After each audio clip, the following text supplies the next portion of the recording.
चलें आगे, आगे के टॉपिक पे बढ़े। हमने लास्ट टर्न पे क्या पढ़ लिया था, बोलो।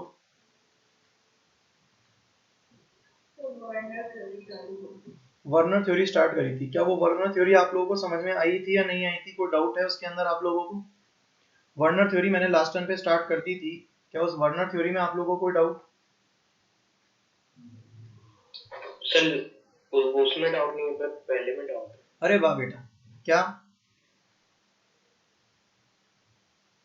सर एक डाउट पूछना था कि हमेशा हम 5 स्टार में ही क्यों देखते हैं, हम सिग्मा स्टार में नहीं भर सकते क्या इलेक्ट्रॉन वापस? इसमें पाई स्टार नहीं, सिग्मा स्टार बेटा हाई एनर्जी लेवल है ना। अगर तुम उसके अंदर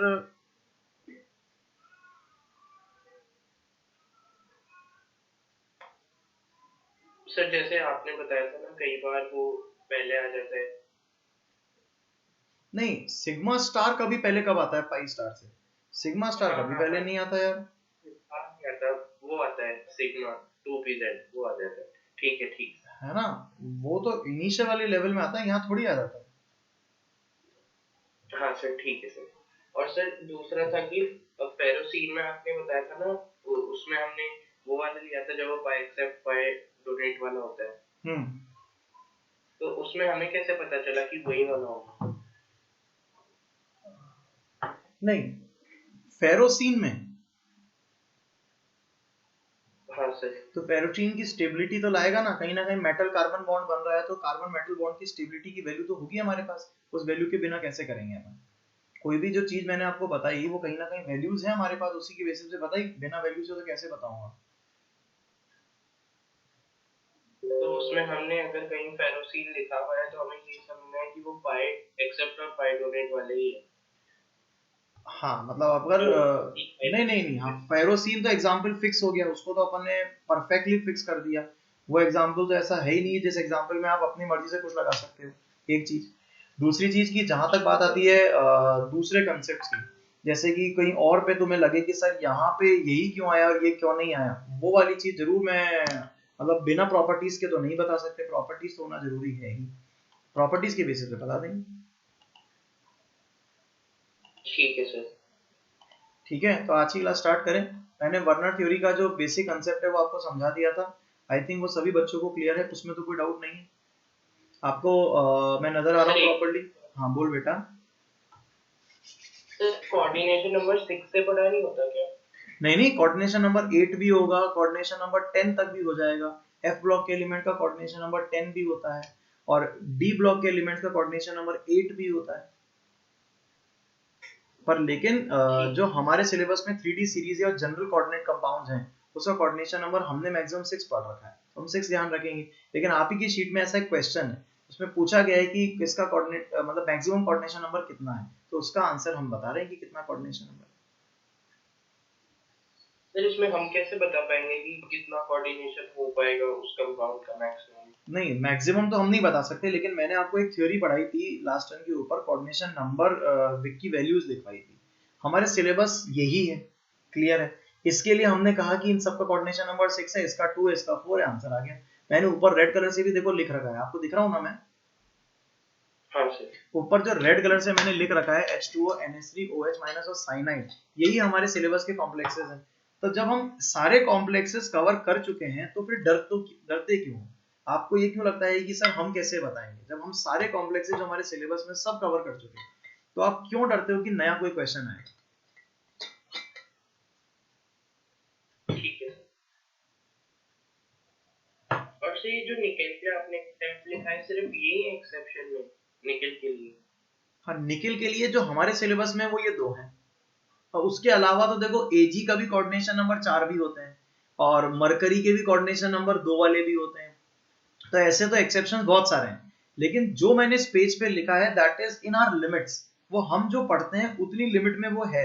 तो फिर अपन परेशान नहीं हो पाते, मतलब जब हमसे क्वेश्चन पूछता है तो हम लोगों को पता है कि वो हमसे क्या पूछा और हमें कितना आना चाहिए, दैट्स इट। इसलिए तकलीफ कम होती है, कहने का मतलब ये। ठीक है सर।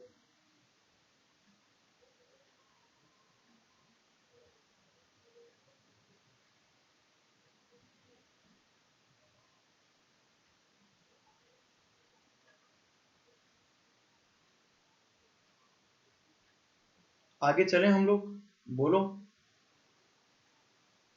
सर आपने होमवर्क में भी दिया था क्वेश्चन। होमवर्क में क्या क्वेश्चन दिया था? सर 6-7 क्वेश्चन दिए थे आपने IUPAC के, 7-8 शायद। अच्छा, देखो कर लेते हैं उनको भी।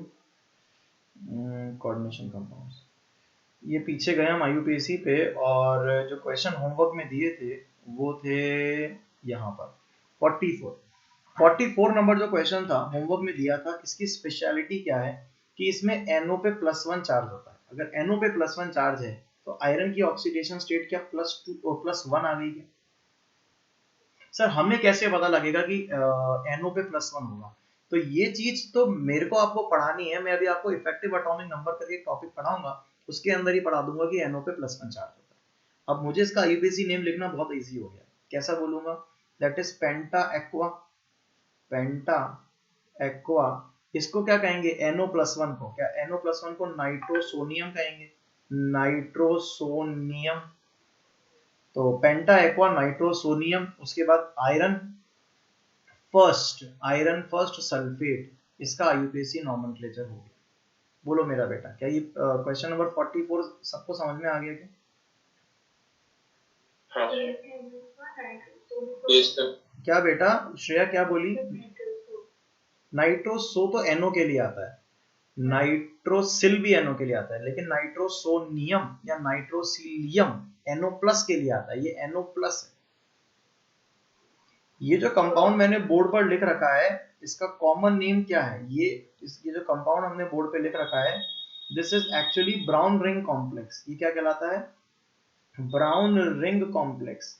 जो हम लोग सॉल्ट एनालिसिस पढ़ते हैं उसमें बाकायदा ये कॉम्प्लेक्स रास्ते में बनता है, प्रॉपर्टीज का पार्ट है। तो ये ब्राउन रिंग कॉम्प्लेक्स जो होगा वो इंपॉर्टेंट है, इसीलिए मैंने यहाँ पर दिया। जो क्वेश्चन नंबर 45 है, उस 45 में भी ये इंपॉर्टेंट है कि NO+1 में होता है। अगर NO+1 में है तो आप में से सब बच्चे आयरन की ऑक्सीडेशन स्टेट निकाल के दिखाओ, जल्दी जल्दी दिखाओ आयरन की ऑक्सीडेशन स्टेट निकाल के। जो ऑनलाइन है वो भी अपने डाउट पूछ सकते हैं। बोलो, क्या आयरन की ऑक्सीडेशन स्टेट +2 आ रखी है? आयरन की ऑक्सीडेशन स्टेट कितनी आ रखी है? +2। अब इसका जो IUPAC नॉमेनक्लेचर हुआ वो क्या हुआ? सबसे पहले हमने लिख लिया सोडियम, फिर पेंटासाइनाइडो, पेंटासाइनाइडो, फिर नाइट्रोसोनियम, नाइट्रोसोनियम, फिर आगे क्या आएगा? फेरेट, और oxidation state second, ferrate second, nitrosonium ferrate second. Clear हो गई मेरी बात? इसका जो कॉमन नेम है, ये जो कंपाउंड है, ये काम आता है सल्फाइड के टेस्ट के लिए।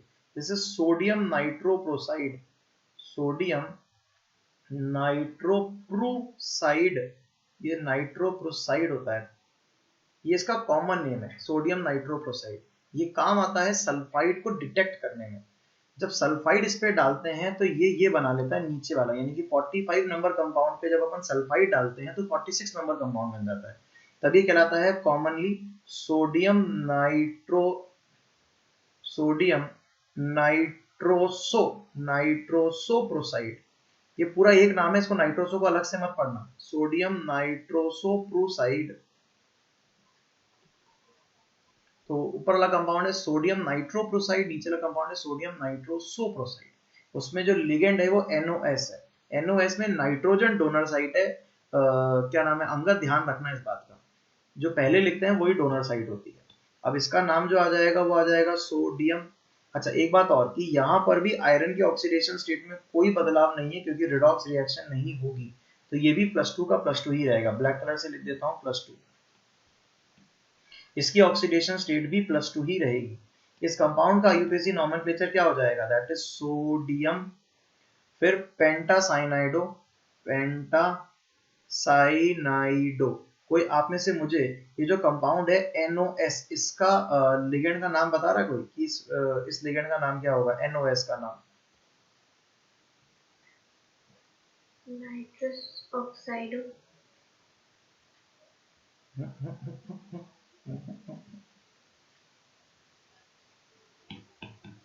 सुनो, इस कंपाउंड का नाम आप जानते हो क्या? N double bond O O minus, इस कंपाउंड का नाम जानते हो? क्या कहते हैं इसको? क्या इसको नाइट्राइटो कहते हैं क्या? हाँ सर। अब मैंने यहाँ पर एक जगह ऑक्सीजन की जगह सल्फर लगा दिया, तो क्या इसको थायोनाइट्राइटो कह देंगे क्या? Yes sir. तो NOS बन गया कि नहीं बन गया?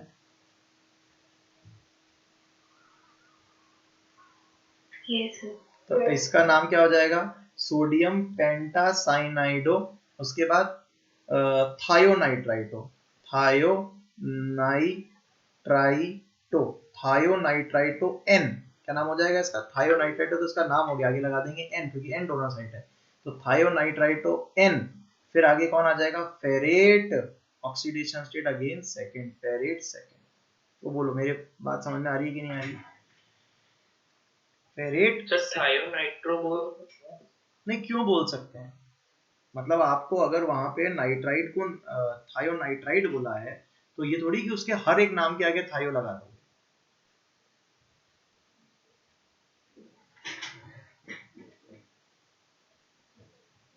सर जैसे नाइट्राइटो एन को हम नाइट्रो बोल देते हैं तो उस टाइप से।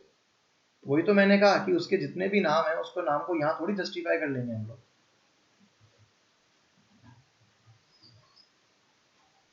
ठीक है सर। डन। अगला क्वेश्चन, अगला जो क्वेश्चन है उस क्वेश्चन की क्या इंपॉर्टेंस है, उसमें NO0 ऑक्सीडेशन स्टेट में रहता है। सर ये हमें नहीं पता लग रहा सर, कभी तो आप कह रहे हो कि NO+1 में रहता है, यहाँ आप कह रहे हो NO0 में रहता है, इसीलिए ये मैंने बताया आपको। अगर मैं बता चुका होता, ये कंसेप्ट आपको पढ़ा चुका होता, तब आपको मुझे बताने की जरूरत नहीं पड़ती ना। अब इसका आंसर इजी हो जाएगा। इसका आंसर क्या हो जाएगा?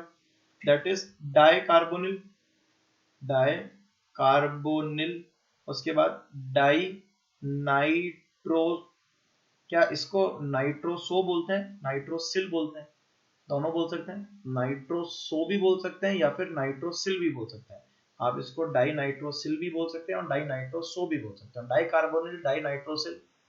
फिर उसके बाद आयरन लिखेंगे, इसको फेरेट नहीं लिखेंगे, आयरन ऑक्सीडेशन स्टेट 0 आ रही है। क्यों आ रही है 0? अरे भाई कार्बन मोनोऑक्साइड पे भी कोई चार्ज नहीं है, तो आयरन पे भी कोई चार्ज नहीं है, तो Fe पे भी चार्ज 0 है। तो di carbonyl, di nitrosyl, iron 0। बोलो सभी बच्चों को समझ में आ गया या नहीं आ गया? एक बार यस या नो का जवाब दे दीजिए। Yes sir. Question number 48, question number 48 का क्या जवाब आपको लगा कि 48 का आंसर क्या होना चाहिए?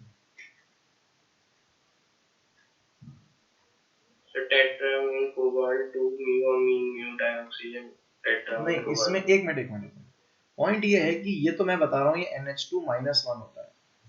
आपको मुझे इस ऑक्सीजन के बारे में बताना है, व्हाट इज दिस? क्या ये O2 है? क्या ये O2-1 है? क्या ये O2 2- है? क्या है ये? क्योंकि O2 लिखा हुआ है, O2 तो तीनों तरह की चीज हो सकती है ना, फिर ये कौन सा O2 है? यहाँ हम फंस गए।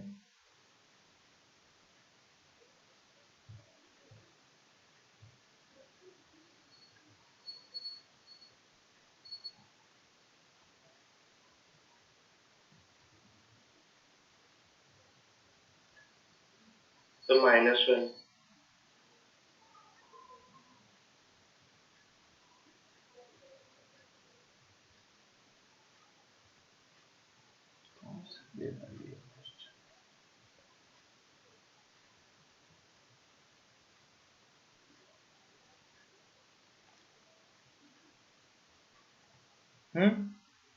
-1 कैसे लाए इसका आंसर? -1 की -1 है, जल्दी बताओ। तो +3 कोबाल्ट की ऑक्सीडेशन स्टेट कोबाल्ट की, इसकी भी +3 और इसकी भी +3, दोनों की ऑक्सीडेशन स्टेट +3 है। बाहर चार्ज है +4, यानी कि अंदर कितने का इंतजाम करना है? -2 का, तो ये -1 होगा तभी आंसर आ सकता है। क्लियर है? अब अगर ये -1 होगा तो आंसर आ जाएगा। अब आप मुझे जल्दी से इसका IUPAC नॉमेनक्लेचर बोलो। तो यहाँ से स्टार्ट करते हैं, तो क्या हो जाएगा? टेट्रा अमीन, टेट्रा अमीन, उसके बाद में कोबाल्ट, ऑक्सीडेशन स्टेट थर्ड। क्या बेटा? नहीं, हाँ लिख सकते हैं, लेकिन अभी अपन इसको ऐसे ही लिखेंगे। उसके बाद में mu amido, mu super oxido, mu amido, mu super oxido, फिर आ गया आगे tetra amine cobalt oxidation state +3, और आगे क्या लिख देंगे आयन, क्या लिख देंगे आगे आयन। बोलो मेरा बेटा समझ में आया नहीं आया? अगला जो सवाल है उस सवाल में क्या करने वाले हो बता दो।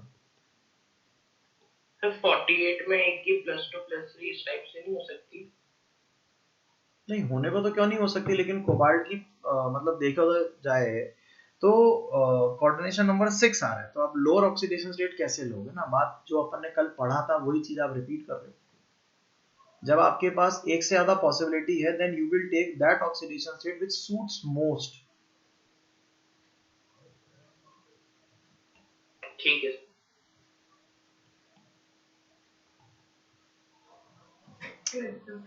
डन। अगला नंबर 49 में क्रोमियम की ऑक्सीडेशन स्टेट भी +3 आ रही होगी और कोबाल्ट की भी +3 आ रही होगी, बाहर चार्ज है +4, यानी कि हमें -2 का इंतजाम करना है।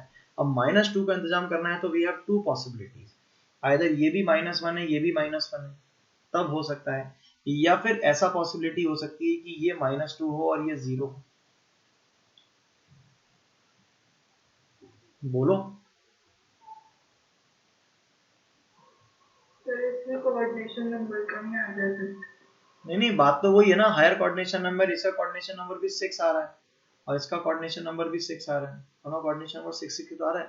4 अमोनिया 2 ऑक्सीजन, और क्रोमियम के केस में भी ईएन क्या होता है बाइडेंटेड लिगेंड, 2 ईएन लगे तो क्या हो गया 4 और 2 ऑक्सीजन कितने हो गए 6, दोनों के कोऑर्डिनेशन नंबर 6 ही आ रहा है, वो तो गलत नहीं। तो हायर ऑक्सीडेशन स्टेट को ले लेंगे हम लोग, और अगर हायर ऑक्सीडेशन स्टेट हमने ले ली तो आंसर आप निकाल ही सकते हो। बोलो क्या आंसर निकालोगे?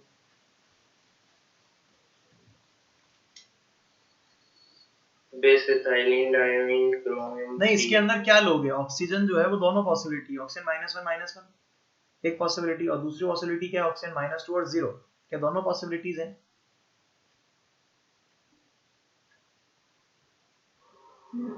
ठीक है, अब ये वाले क्वेश्चन के अंदर दोनों पॉसिबिलिटी है, तो बिना इंफॉर्मेशन के हम क्वेश्चन को डिनाई नहीं कर सकते कि सर -1 नहीं ले सकते या फिर -2 0 नहीं ले सकते, तो दोनों पॉसिबिलिटी है ये मान के चलो, गलत नहीं है उसके अंदर। हाँ क्या बोल रहा है अमजद, बोल आंसर। सब बेस इथाइलिन मार खाएगा क्या, मार खाएगा?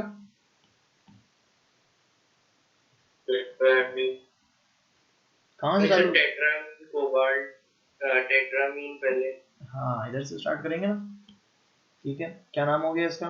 इसका नाम हो गया tetra amine cobalt third, tetra amine cobalt third, फिर इसका नाम क्या है म्यू डाई ऑक्सीजन, इसमें डी देखा मैंने, और म्यू परऑक्साइडो,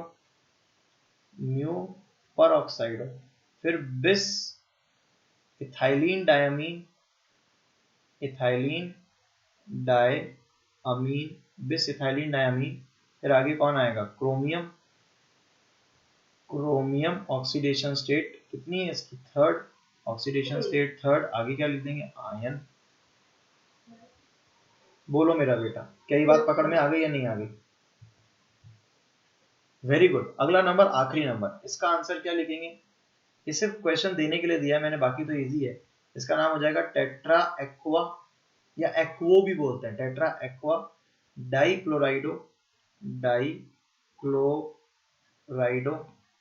डाइक्लोराइडो फिर क्रोमियम ऑक्सीडेशन स्टेट थर्ड, इसकी ऑक्सीडेशन स्टेट थर्ड आ गई ना 3 है, क्लोराइड ऑक्सीडेशन स्टेट क्लोराइड, अब इसके आगे क्या लिखेंगे, क्लोराइड तो लिख दिया, अब डाइहाइड्रेट लिखेंगे, क्या लिखेंगे आगे डाइहाइड्रेट। ये डाइहाइड्रेट वर्ड किसके लिए आया है, ये जो वर्ड है डाइहाइड्रेट, ये डाइहाइड्रेट वर्ड किसके लिए आया बताओ जरा। ये जो .2 वाटर है ये वाटर ऑफ हाइड्रेशन है, और इसको समझाने के लिए हम लोगों ने यहाँ पर क्या लिखा है, ये डाइहाइड्रेट लिखा है। क्या ये क्वेश्चन सभी को समझ में आ गए, क्लियर हो गए क्वेश्चन आईयूपीएससी वाले? बहुत ही बढ़िया, आगे चलते हैं और अगले नंबर पे। तो मैं वर्नर थ्योरी पढ़ा रहा था, वर्नर थ्योरी का जो बेसिक कंसेप्ट है वो आप लोगों के सामने है, दैट इज वर्नर थ्योरी में हम लोग पॉइंट पढ़ते हैं, दैट इज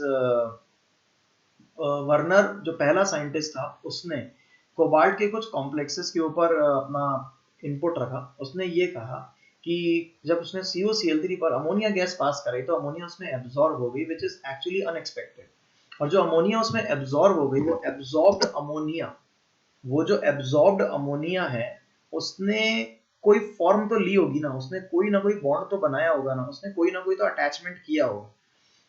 साथ साथ में उसको एक और ऑब्जर्वेशन मिली कि जब उसने AgNO3 डाला तो ऑलरेडी CuCl3 में मौजूद जो Cl- था वो Cl- मतलब जितना अवेलेबल होना चाहिए था उससे कम अवेलेबल था। इसका मतलब Cl- भी कुछ अलग तरह के मतलब सिस्टम में तब्दील हो गया, तो समझ में नहीं आ रहा था। फिर उसने इलेक्ट्रिकल कंडक्टिविटी भी चेक करी, उसका भी ऑर्डर उसको अलग अलग मिला। तो आखिर ये ABCD है क्या, इलेक्ट्रिकल कंडक्टिविटी का ऑर्डर कैसे आया, AgCl के साथ क्या रिएक्शन होती है, दिमाग उसका चलने लगा। उसके बाद उसने एक एक करके सभी को एक्सप्लेन करा। उसने पहला कंपाउंड बनाया CuCl3.6NH3 में 3 Cl जो है वो 3 Cl लगे हुए हैं सो दैट कि दे आर आयोनाइजेबल, जबकि जो अमोनिया है they become non ionizable, they become non isolable. तो वो अमोनिया कोबाल्ट प्लस 3 के साथ जुड़ गए और ये चार जब पानी में डाले तो 4 आयंस बनेंगे। AgNO3 डालोगे तो यही Cl- 3 AgCl का प्रेसिपिटेट देंगे। इससे प्रूव होता है कि हमने यहाँ पर क्या चीज बनाई है। आगे चलते हैं CuCl3.5NH3। CuCl3.5NH3 के बारे में अगर हम डिस्कस करें तो यहाँ पर जो चीज मेरे पास आती है वो एक Cl ऐसा है जो कि यहाँ पर अटैच हो गया और निकल नहीं रहा है, तो उसको हमने डब्बे के अंदर ही रख दिया। दूसरी चीज कि हमने जाते जाते एकदम आखिरी में ये बताया कि उसके लिए हम डॉटेड बॉन्ड बना देते हैं।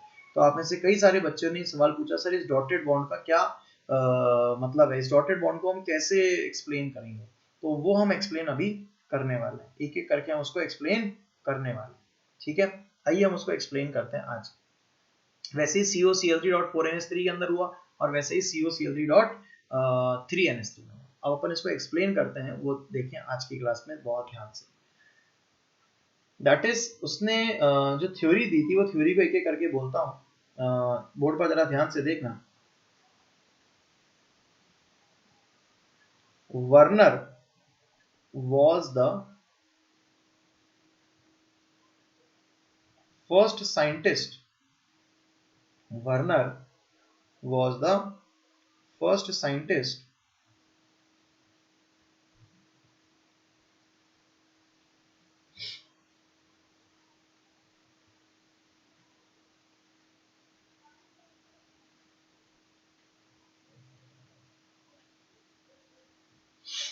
क्या था, Werner was the first scientist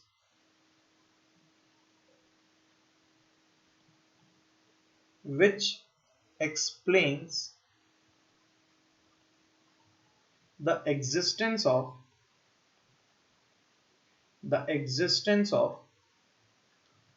complex species with some examples of cobalt complexes। ठीक है, इसके पोस्टुलेट जो इसने थ्योरी के दिए थे वो क्या थे, मेन पॉइंट जो इसने बोले थे थ्योरी के वो क्या है, मेन पॉइंट्स। उसमें पहला पॉइंट है दैट इज कोई भी कंपाउंड के अंदर, कोई भी कॉम्प्लेक्स कंपाउंड के अंदर, in a complex compound, in a complex compound, in a complex compound, central metal atom or ion is surrounded by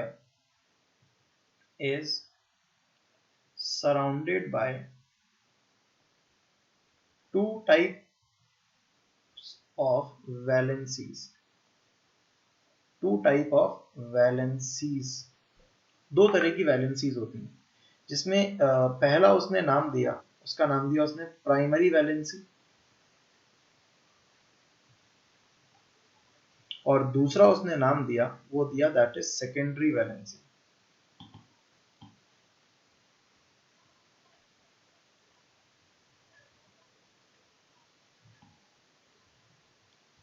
अब अब सवाल ये आता है कि आखिर ये प्राइमरी वैलेंसी और सेकेंडरी वैलेंसी है क्या। सवाल ये उठ के आता है कि आखिर ये प्राइमरी वैलेंसी और सेकेंडरी वैलेंसी है क्या, हम किस बिहाफ पे इसको प्राइमरी वैलेंसी सेकेंडरी वैलेंसी कह रहे हैं। देसी तरीका अलग है जो अभी मैं आपको सिखा दूंगा। उसने क्या कहा वो समझा। उसने क्या कहा प्राइमरी वैलेंसी से रिलेटेड, उसने क्या कहा, उसने बोला प्राइमरी वैलेंसीज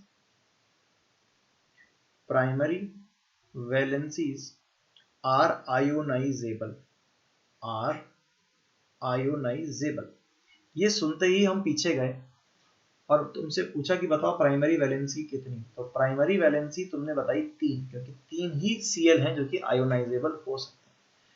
दूसरे एग्जांपल पर गए तो तुमने बताई प्राइमरी वैलेंसी 2, तुमने बताई प्राइमरी वैलेंसी की वैल्यू 2 पर वो 2 नहीं होती, वो भी 3 होती है। बोला ये कैसे, तो मैं बताता हूं आगे, इसलिए ध्यान से सुनना। Primary valency is ionisable and balances the charge of metal cation, balances the charge of metal cation। जो मेटल कैटायन है उस मेटल कैटायन के चार्ज को वो बैलेंस करती है। प्राइमरी वैलेंसीज आर आयोनाइजेबल एक बार, और वो मेटल कैटायन के चार्ज को बैलेंस करती है, तो वही प्राइमरी वैलेंसी होती है।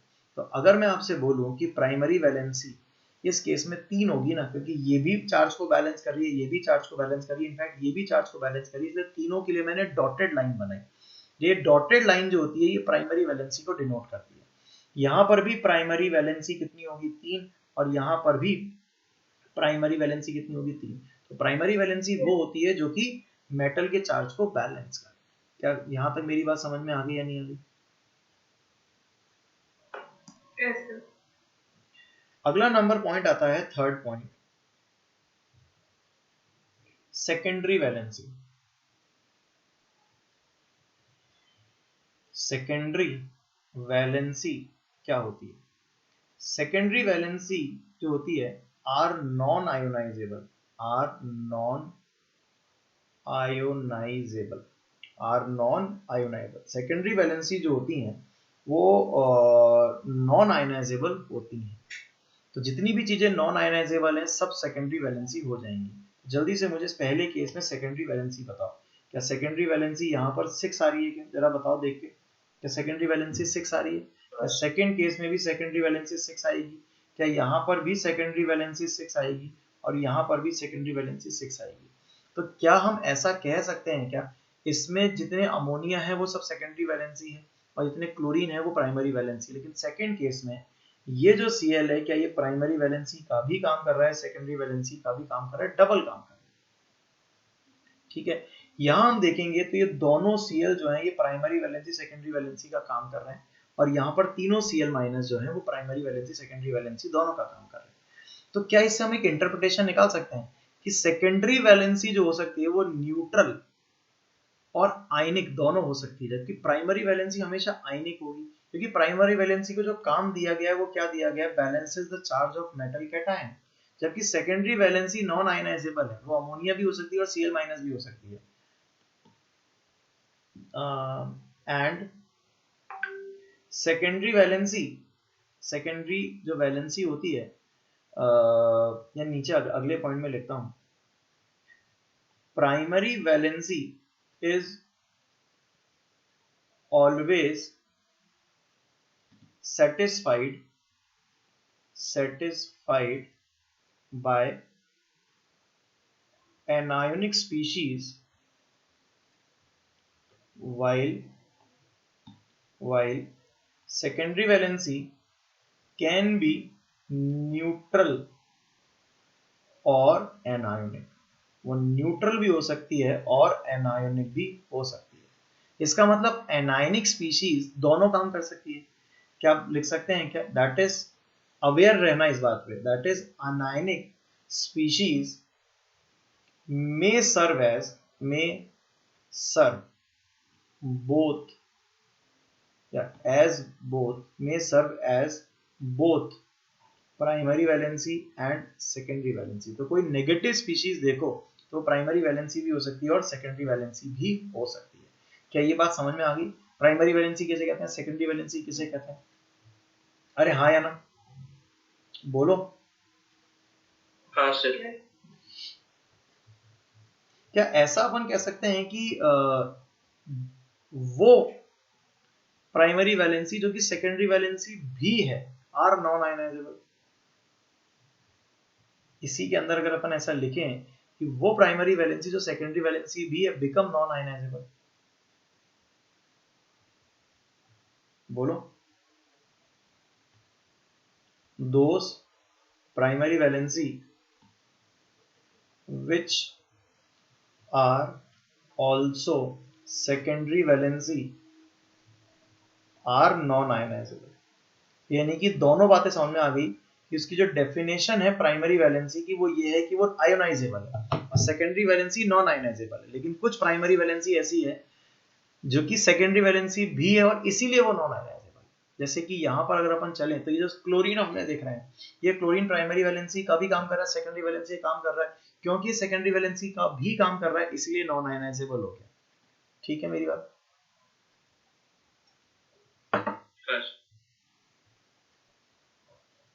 मेरी बात यहाँ तक पक्के से क्लियर हो गई? आई डोंट थिंक यहाँ तक कोई डाउट है किसी बच्चे को।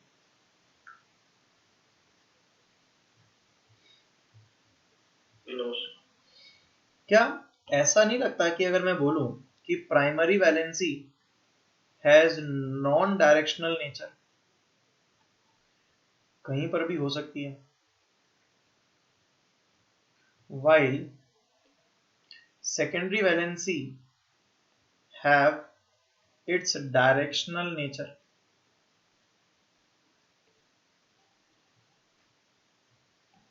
That is geometry of complex around central metal atom or ion is decided through its secondary valency। क्या बोलते हो? गलत बोल रहा हूँ सही बोल रहा हूँ? यार देखो, इतना परेशान मत हो, बेसिक सा मतलब है। प्राइमरी वैलेंसी जो होती है वो सिर्फ एक ऑक्सीडेशन स्टेट को बताते हैं, सेकेंडरी वैलेंसी मतलब कोऑर्डिनेशन नंबर। हो गया एकदम आसान। प्राइमरी वैलेंसी क्या है? ऑक्सीडेशन स्टेट है एक्चुअली। यहां नहीं लिख रहा हूं, पीछे लिख देता हूं।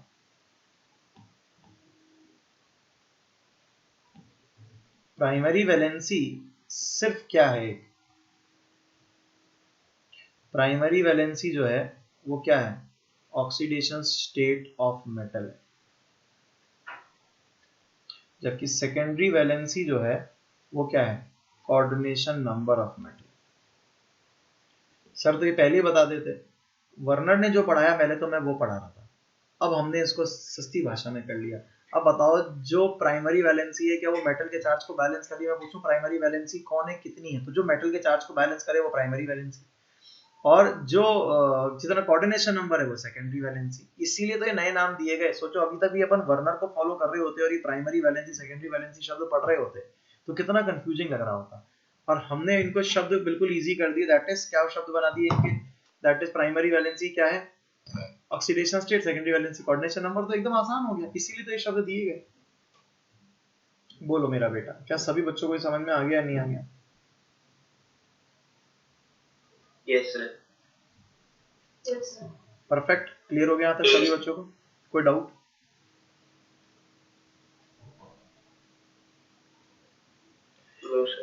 चलिए तो एक क्वेश्चन है इसी की बेसिस पे। क्वेश्चन क्या है? क्वेश्चन है represent the following according to Werner's theory.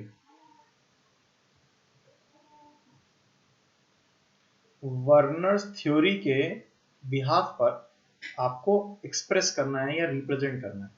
Compounds are K4FeCN whole 6, साथ में सेकेंडरी वैलेंसी और प्राइमरी वैलेंसी भी बतानी है। CuNH3 whole 4 Cl2, third cobalt NH3 whole 5 chlorine sulphate fourth है NiCO होल 4, फिफ्थ है PeTNH3 होल ट्वाइस Cl2। ये हमने 5 क्वेश्चन दिए, इनको वर्नर थ्योरी के हिसाब से रिप्रेजेंट करना है। लग जाइए कॉपी पेन निकालिए और फटाफट आंसर करना चालू हो जाइए। मुझे फटाफट से इन वर्नर थ्योरी की बेसिस पे इनका आंसर चाहिए,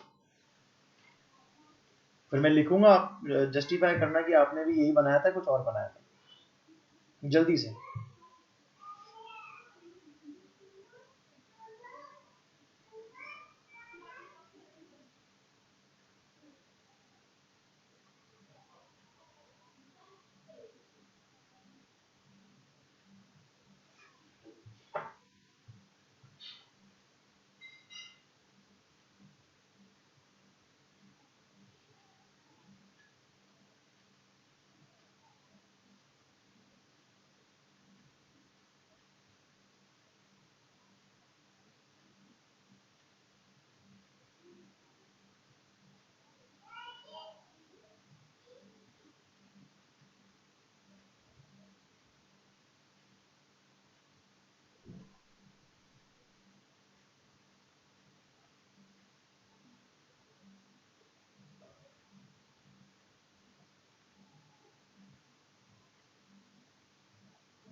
हो गया सॉल्व? कर दूं सॉल्व मैं भी?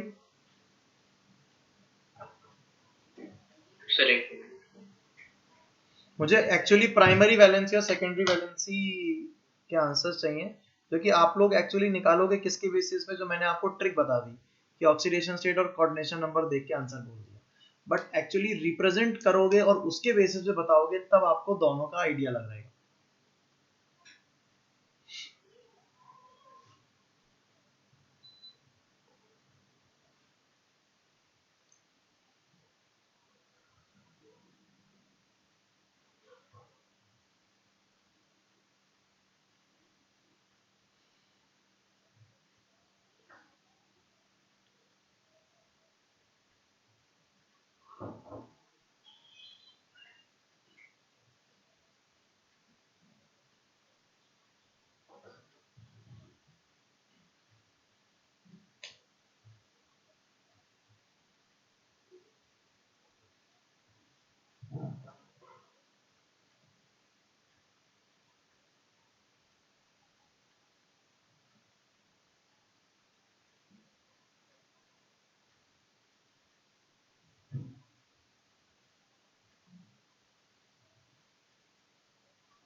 बस बहुत ज्यादा टाइम मिल गया। पहले वाले का जो आंसर आएगा वो क्या आएगा बताओ। यहां पर मैंने 4K+ को तो बाहर रख दिया और डब्बे के अंदर बना दिया आयरन +2, ये है Cn-, ये है Cn-, ये कोऑर्डिनेट बॉन्ड मत बना देना बेटा आप, क्योंकि वर्नर ने कोऑर्डिनेट बॉन्ड नहीं बनाया थे, सिंगल लाइन बनानी है बस। अब इसकी प्राइमरी वैलेंसी और सेकेंडरी वैलेंसी के लिए शो भी करना, तो डार्क लाइन तो सेकेंडरी वैलेंसी बता रही है और प्राइमरी वैलेंसी डॉटेड लाइन बताएगी। मैंने किसी 2 जगह डॉटेड बना लिए, तो मेरे हिसाब से प्राइमरी वैलेंसी की वैल्यू 2 और सेकेंडरी वैलेंसी की वैल्यू 6 आई। क्या बताओ ये डायग्राम किसने बनाया? या आप में से किसी बच्चे ने प्राइमरी वैलेंसी की वैल्यू 4 भी बताई कि सर देखो प्राइमरी वैलेंसी तो 4 है सर। क्या सच में आप में से किसी बच्चे ने प्राइमरी वैलेंसी की वैल्यू 4 बताई?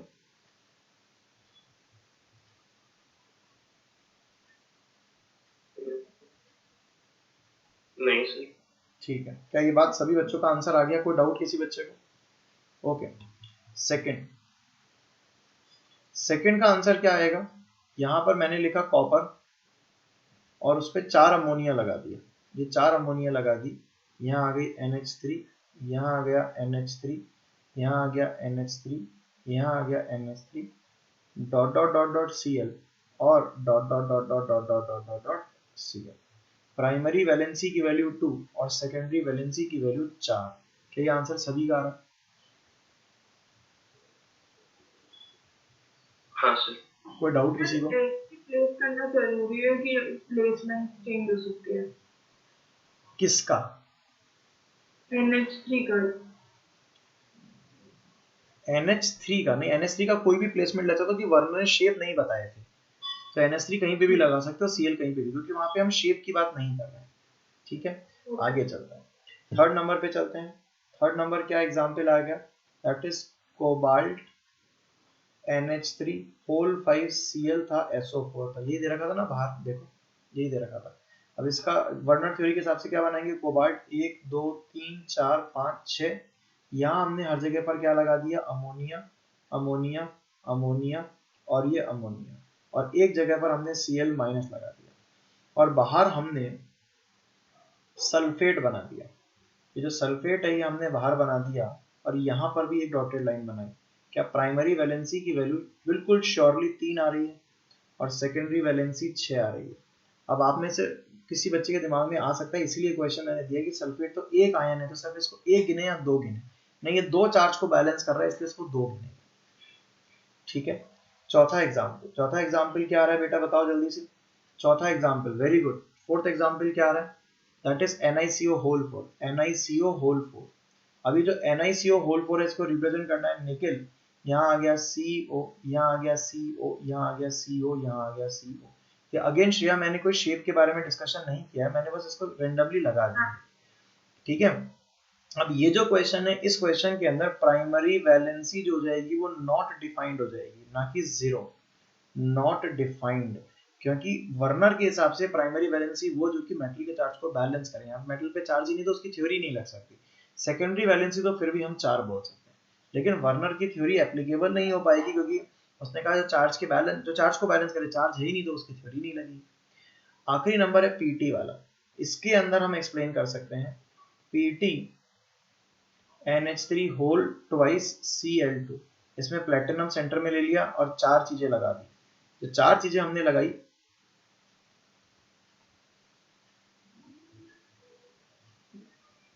NS बताता हूं, एक मिनट रुक जाओ। यहाँ Cl माइनस, यहाँ Cl माइनस, यहाँ अमोनिया और यहाँ पर भी अमोनिया, इस जगह पर डॉट डॉट डॉट, इस जगह पर डॉट डॉट डॉट। यहाँ पर अगर मैं प्राइमरी वैलेंसी की बात करूँ तो 2 आएगी, और सेकेंडरी वैलेंसी की बात करूंगा, सेकेंडरी वैलेंसी हमारे पास कितनी आ जाएंगी? 4 आ जाएंगी। क्या बात सभी को क्लियर है? जरा पीछे देखते हैं। बच्चे ने एक सवाल पूछा है कि सर यहाँ पे साइनाइड जो है वो नॉन आयनाइजेबल है, फिर उसको प्राइमरी वैलेंसी 2 क्यों गिना? क्योंकि तुम थोड़े क्लास में लेट आए हो, मैंने क्लास में पहले ही वाली बात समझाई थी कि प्राइमरी वैलेंसी वो होती है जो कि नॉन आयनाइजेबल होती है, लेकिन साथ में ये स्टेटमेंट को हाईलाइट किया, और वो भी होती है जो कि मेटल के चार्ज को बैलेंस करे, उसको भी प्राइमरी वैलेंसी कहते हैं। तो यहाँ पर इस साइनाइड ने चार्ज को बैलेंस किया मेटल कैटायन के, इसलिए this is treated as primary valency. Any two cyanide can be treated as primary valency. बोलो, क्या आपको ये बात समझ में आ गई या नहीं आ गई?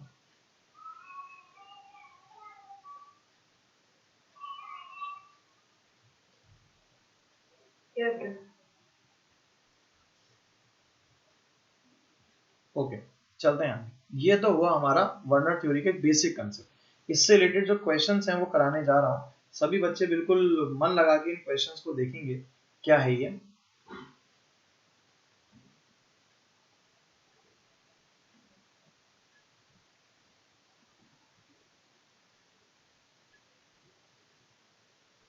क्वेश्चन नंबर 2 है।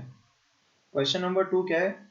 Consider the following compounds, consider the following compounds of platinum. Consider the following compounds and answer. हमको 5 कंपाउंड दे रखे हैं, PETCl4.6NH3, दूसरा है PTCl4.5NH3, अगला है PTCl4.4NH3, चौथा है PTCl4.3NH3 और पांचवा है PTCl4.2NH3। ये 5 कंपाउंड हमें दे रखे हैं। हमसे पहला सवाल इसमें पूछा गया है कि what will be the primary valency, what will be the primary valency and secondary valency of platinum in complex D. जो डी कॉम्प्लेक्स है उस डी कॉम्प्लेक्स के अंदर बताइए प्राइमरी वैलेंसी और सेकेंडरी वैलेंसी ऑफ प्लैटिनम कितना है। आंसर बोलिए।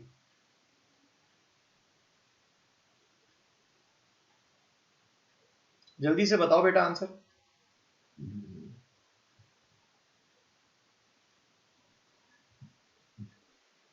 बोलिए, जल्दी से बोलिए इसका आंसर। Pb+4 और Hb6। क्या इसमें प्राइमरी वैलेंसी तो 4 है और सेकेंडरी वैलेंसी 6 है। सेकेंडरी वैलेंसी कितनी है? 6। प्राइमरी वैलेंसी कितनी है? 4 है। इसका फॉर्मूला क्या होगा? इसका फॉर्मूला हम इस तरह से रीडिजाइन करते हैं, PTNH3 होल 6, 3 Cl अंदर और 1 Cl बाहर। अब अंदर वाले जो Cl है वो क्या प्राइमरी वैलेंसी सेकेंडरी वैलेंसी दोनों का काम कर रहे हैं। जो बाहर वाला Cl है वो सिर्फ प्राइमरी वैलेंसी का काम कर रहा है और जो अमोनिया है न्यूट्रल है वो सिर्फ सेकेंडरी वैलेंसी का काम कर रहा है। क्या ये बात क्वेश्चन समझ में आ गया? इसी के बेसिस पे सेकंड क्वेश्चन पूछता हूं, बताना in which of the complex, in which of the above complex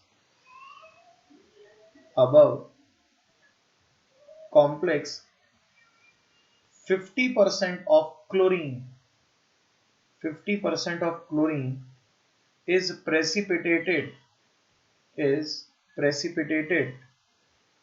on addition of excess of AgNO3। excess of AgNO3 डालने पर कौन सा कॉम्प्लेक्स इनमें से प्रेसिपिटेट देगा? हाफ ऑफ द क्लोरीन का प्रेसिपिटेट देगा। बताइए कौन बता रहा है?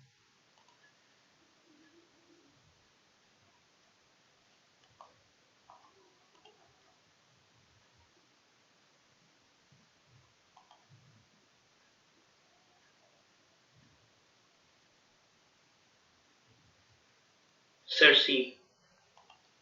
ये आंसर क्या रहा है? सी।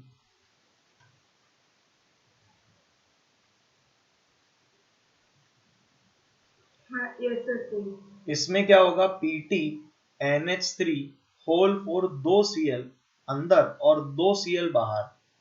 क्या यही होगा? अब ये जो कंपाउंड हमने बनाया इसमें क्या होगा? जब AgNO3 डालोगे तो क्या होगा?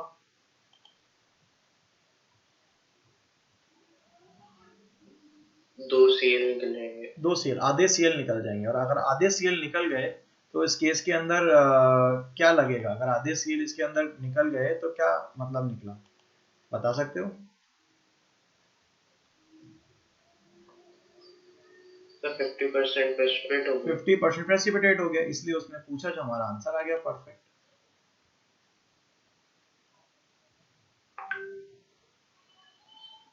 बोलो मेरा बेटू, समझ में आ रहा है नहीं आ रहा है? हाँ यस सर। बहुत ही बढ़िया। आगे चलते हैं, नेक्स्ट नंबर थर्ड पार्ट पे चलते हैं। और थर्ड पार्ट जो हमारे पास आता है इसका तो आंसर हो गया, दैट इज कॉम्प्लेक्स सी। इसका आंसर हो गया कॉम्प्लेक्स सी। चलिए आगे बढ़ जाते हैं और थर्ड नंबर पे चलते हैं।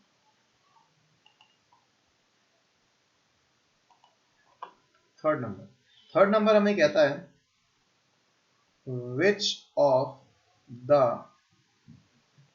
above complex have highest electrical conductivity, have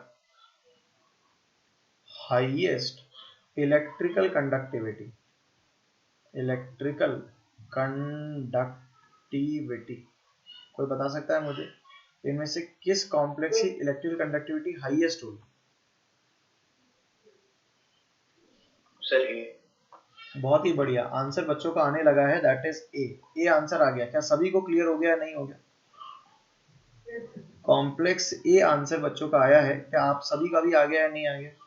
that is, इसका मैं अगर लिखूं तो कॉम्प्लेक्स का फॉर्मूला होगा PeTNH3 होल 6 और चारों Cl बाहर। तो क्या ये मैक्सिमम आयंस देगा? कितने आयंस देगा पानी के अंदर? ये कितने आयंस देगा पानी में? ये 5 आयंस। PeTNH3 होल 6 प्लस 4 और 4 Cl माइनस। तो टोटल आयंस कितने हो गए? 5 आयंस हो गए। 5 आयंस हो गए तो ये सबसे ज्यादा इलेक्ट्रिकल कंडक्टिविटी शो करेगा। बहुत ही बढ़िया, शानदार। क्या बताओ, ये क्वेश्चन क्लियर हो गया? थोड़ा सा न्यूमेरिकल बेस्ड क्वेश्चन को सॉल्व करवाता हूँ, जरा बोर्ड पर ध्यान से देखना। अगले क्वेश्चन की तरफ चलता हूँ। अगला क्वेश्चन है क्वेश्चन नंबर 3। कहता है 10 ml solution 10 ml solution of 1 molar COCl3.6 water is treated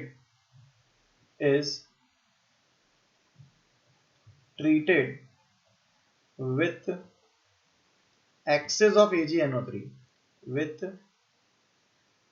excess of AgNO3 is treated with excess of AgNO3 and we obtained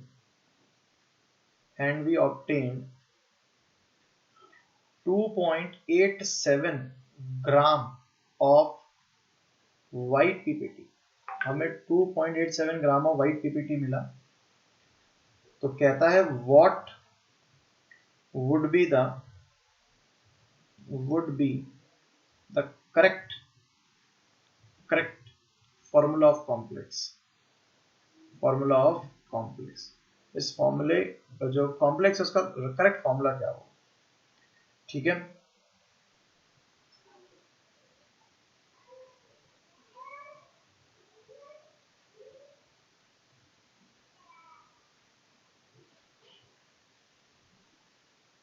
जल्दी से आंसर दीजिए इसका।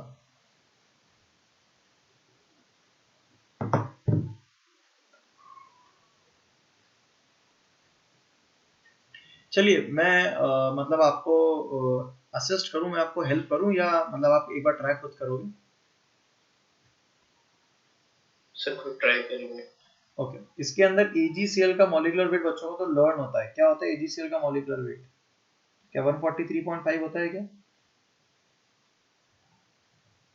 हाँ सर। तो मॉलिक्यूलर वेट ऑफ AgCl नहीं आता हो तो मैं बता रहा हूँ 143.5।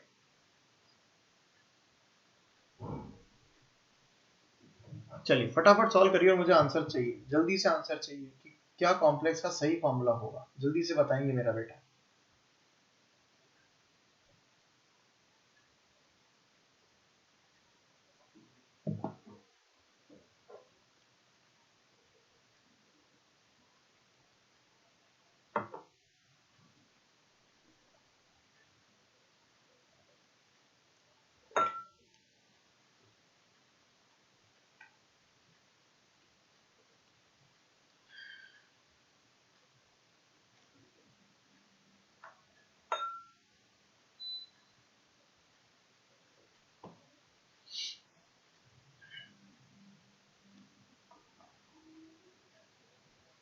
सर CO5H2O5Cl और Cl2R।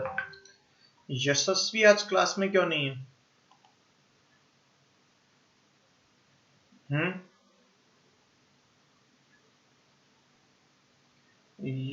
यशस्वी है ना उसका नाम बच्चे का, जो क्लास में होती है।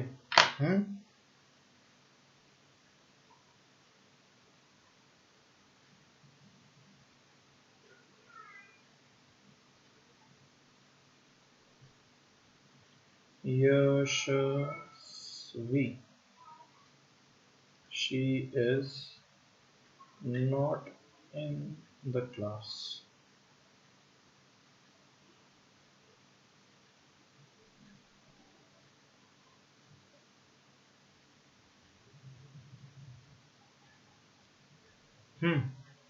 बोलो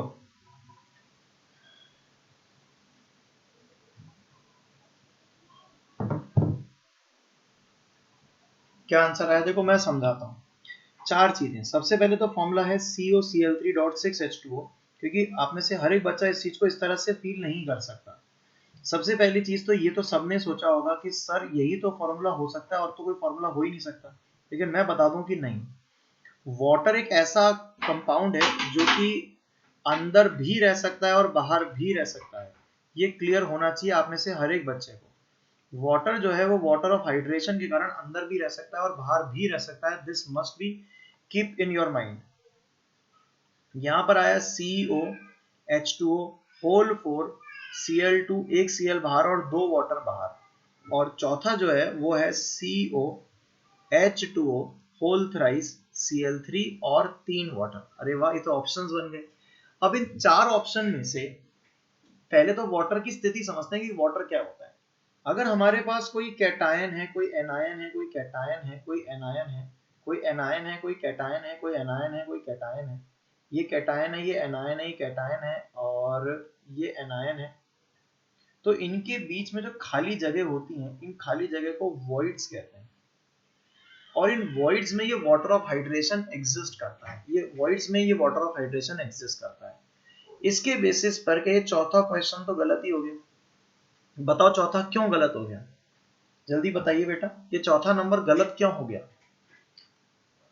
क्योंकि इसमें आयंस नहीं है, इसमें कैटायन एनायन का कॉम्बिनेशन नहीं है, ये मॉलिक्यूलर कंपाउंड है, आयनिक कंपाउंड नहीं है। तो वाटर फिर इसका हिस्सा ही है ही नहीं। हमने कॉपी में लिख देने से वाटर इसका हिस्सा थोड़ी हो जाएगा। ऐसे तो मैं बोल दूं कि भाई plastic plus water is a compound, तो प्लास्टिक प्लस वाटर कंपाउंड थोड़ी, दोनों जुड़ते ही नहीं साथ में, एक दूसरे के साथ रहते ही नहीं है। वैसे ये कंपाउंड का साथ वाटर लिख देने से थोड़ी कंपाउंड हो जाएगा। तो ये गलत हो गया। जो हमको फॉर्मूला ऊपर क्वेश्चन में गिवन है उस फॉर्मूले से ये फॉर्मूला मैच ही नहीं हो रहा है, तो ये क्वेश्चन ही गड़बड़ हो गया। अब क्वेश्चन को आगे डील करते हैं। क्या ये 3 AgCl देगा, क्या ये 2 AgCl देगा और ये 1 AgCl देगा? अरे यस या नो। अब क्वेश्चन के अंदर जिस हिसाब से क्वेश्चन दे रखा है कि इसका 1 मोल लिया, 1 मोलर का मतलब 1 मोल ले लिया, लेकिन उसका 10 ml ले लिया, तो मोल्स कितने हो गए? मोल्स का फॉर्मूला लगाओ, मोल्स कितने हो गए? Moles is equals to volume that is 10/1000 multiplied by molarity that is 1। Solve करने पर 0.01 आ गई, ये आ गए मोल्स। ठीक है। और जो AgCl ऑब्टेन्ड हुआ उसके मोल्स उन्होंने निकाले। बताओ AgCl ऑब्टेन्ड हुआ उसके मोल्स कैसे निकालेंगे? मोल्स ऑफ AgCl बताओ कितने निकलेंगे? मोल्स ऑफ AgCl उसका वेट कितना दिया है 2.87 divide by molecular weight. Molecular weight AgCl का मैंने बताया दैट इज 143.5। मैं नीचे नीचे लिख रहा हूं पर समझ में आना चाहिए। इसको सॉल्व करने पर कितना आएगा? 0.002 आएगा। क्या यानी कि सोचो कि उसके 1 मोल कंपाउंड से इसके 2 मोल बन रहे हैं। 0.01 से 0.02 बनना मतलब उसके 1 मोल से इसके 2 मोल बन रहे हैं। तो क्या आंसर सेकंड वाला करेक्ट हो गया? क्योंकि केवल इसी केस में ये हो सकता है जो हमने 2 मोल बनाए। तो ये करेक्ट हो गया, ये भी इनकरेक्ट हो गया, ये भी इनकरेक्ट। और फोर्थ वाला तो ऑप्शन की कैटेगरी का ही पार्ट नहीं है। क्यों? क्योंकि उस वाले केस में तो होगा ही क्या, क्या उस वाले केस के अंदर तो हमें को पता है कि वो पॉसिबल ही नहीं है। वैसे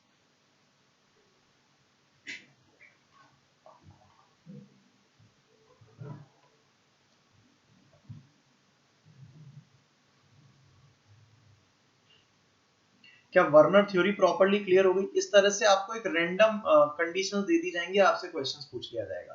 क्या वर्नर थ्योरी सभी बच्चों को क्लियर हो गई? कोई डाउट वर्नर थ्योरी में? No sir. प्रॉपर्ली क्लियर हो गई वर्नर थ्योरी। चलिए, तो वर्नर थ्योरी के बाद हम अगली बॉन्डिंग की थ्योरी स्टार्ट करते हैं। हमने पिछले टर्म पे ही हेडिंग पढ़ा दी थी, आप देख सकते हैं हमने पिछले टर्म पे ही हेडिंग पढ़ाई थी।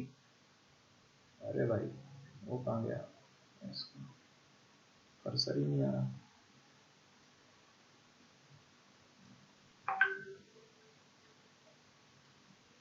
पता नहीं कहाँ गई, ये रही थी भाई। तो पहले हमने वर्नर थ्योरी कंप्लीट कर ली। आई थिंक आप सभी को क्लियर है? सेकंड नंबर अब हम चालू कर रहे हैं वैलेंस बॉन्ड थ्योरी। क्या बिल्कुल तैयार हो वैलेंस बॉन्ड थ्योरी के लिए? प्रॉपर्ली तैयार हो? आइए स्टार्ट करते हैं वैलेंस बॉन्ड थ्योरी।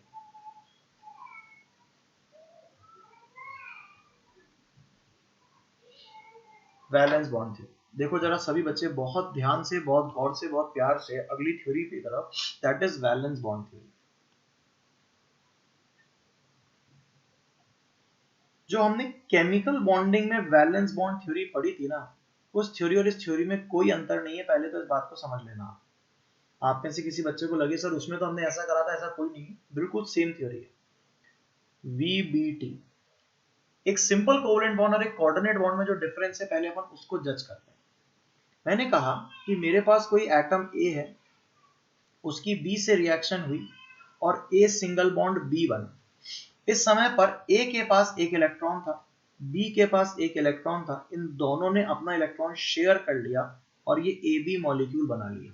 ये जो चीज हुई इसको हम लोग कहते हैं that is simple covalent bond, और ऐसा कह सकते हैं इसमें इक्वल शेयरिंग, इक्वल कंट्रीब्यूशन था।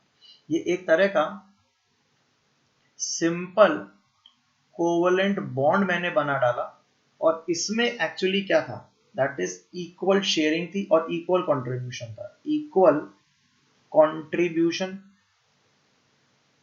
ए ने कितना दिया एक, बी ने कितना दिया एक, और इक्वल शेयरिंग, देने के बाद में दोनों ने इक्वली शेयर कर लिया, इक्वल शेयरिंग। तो equal sharing and equal contribution था। लेकिन जब हमने ए प्लस बी का दूसरा सिस्टम लिया सो दैट कि इसके पास एम्प्टी ऑर्बिटल थी, ये थी एम्प्टी ऑर्बिटल, और ये थी इसके पास में जो मैंने ऑर्बिटल बनाई दैट इज लोन पेयर। इसके पास क्या था, लोन पेयर। इसने अपना लोन पेयर इसको दे दिया, तो इसने आपकी बार कोऑर्डिनेट बॉन्ड बना लिया ए और बी के बीच में। ये दो इलेक्ट्रॉन ही हैं यहां पर। इस समय पर भी रिजल्टेंट में दो ही इलेक्ट्रॉन आए, इसको हम कहते हैं coordinate covalent bond. Coordinate covalent bond. इसमें हुआ क्या है, इसमें अनइक्वल कंट्रीब्यूशन है, अनइक्वल कंट्रीब्यूशन। इसमें कंट्रीब्यूशन इक्वल नहीं है, लेकिन ये क्लियर है कि इक्वल शेयरिंग है, कि बॉन्ड बनने के बाद दोनों ने दोनों ने इक्वली दोनों इलेक्ट्रॉन को पकड़ के रखा है। तो शेयरिंग तो दोनों केस में इक्वल है, लेकिन ऊपर वाले में अनइक्वल, ऊपर वाले में इक्वल कंट्रीब्यूशन है, नीचे वाले में इक्वल कंट्रीब्यूशन। क्या यहां तक मेरी बात सभी बच्चों को समझ में आ गई या नहीं आ गई? बोलो। हाँ सर। कोई डाउट किसी बच्चे को? बहुत बेसिक कंसेप्ट समझाया मैंने, बिल्कुल बेसिक कंसेप्ट। ये वाला कंसेप्ट वैसे भी एक बार अपन पहले जब कोऑर्डिनेट बॉन्ड पढ़ रहे थे तब भी समझाया, ठीक है ना। अब सर ये कंसेप्ट में यहाँ क्या काम आ रहा है, ये कंसेप्ट वो मैं आपको समझाने की कोशिश करने वाला हूँ। देखो जरा सभी जने बोर्ड पे और भी गौर से। ये जो इसमें से सेकंड वाला जो पार्ट है, जो कोऑर्डिनेट बॉन्ड बना रहा है, यही पार्ट आज भी हमारे सामने लग रहा है। कैसे लग रहा है? अगर आप कॉम्प्लेक्स फॉर्मेशन की बात करोगे, फॉर कॉम्प्लेक्स फॉर्मेशन, अगर आप कॉम्प्लेक्स फॉर्मेशन की बात करोगे तो वहां पर भी ऐसा हो रहा है कि एक मेटल है, वो लिगेंड के साथ जुड़ रहा है और MLX प्लस माइनस n एक कॉम्प्लेक्स बना रहा है। इसमें जो ये मेटल है इसके पास एम्प्टी ऑर्बिटल है, लिगेंड है जिसमें पेयर ऑफ इलेक्ट्रॉन है। ये ऑर्बिटल एम्प्टी होनी चाहिए और ये लोन पेयर वाली ऑर्बिटल होनी चाहिए, और इसने कॉम्प्लेक्स बना लिया। क्या आपको नहीं लगता, मैं यहां पर एक चीज कह सकता हूं कि क्या ये एक तरह का लुईस एसिड होना चाहिए, और क्या ये एक तरह का लुईस बेस होना चाहिए? बोलिए, क्या आपको नहीं लगता है कि एक तरह का लुईस एसिड और एक तरह का लुईस बेस होना चाहिए? Yes sir. क्या ये बात समझ में आ रही है या नहीं आ रही है, बोलो।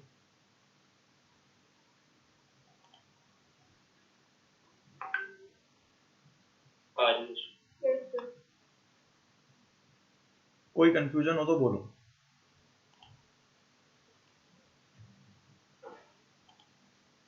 यहां तक clear?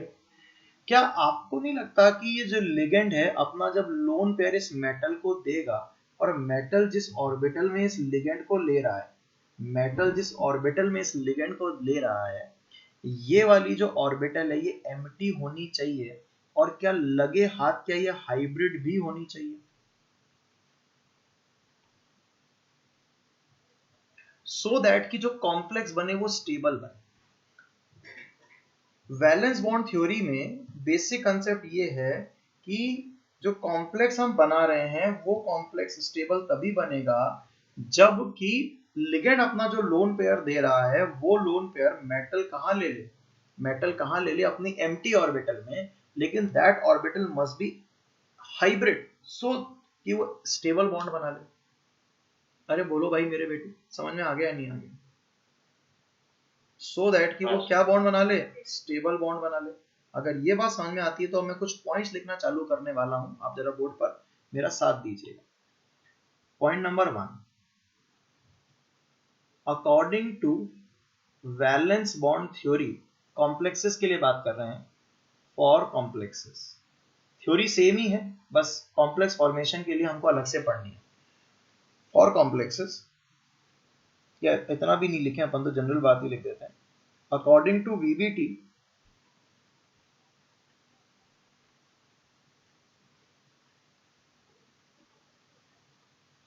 formation of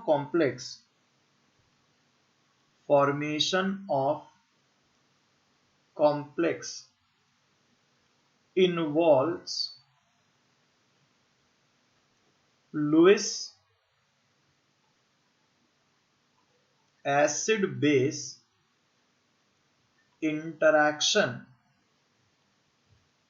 between central metal atom और आयन, जो कि एक किसकी तरह बिहेव करेगा, लुइस एसिड की तरह, एंड सराउंडिंग लिगेंड, जो कि किसकी तरह बिहेव करेगा, लुइस बेस की तरह। बोलो ये बात समझ में आ गई? वो लुइस एसिड की तरह बिहेव करेगा और वो लुइस बेस की तरह बिहेव करेगा। गलत तो नहीं बोला मैंने?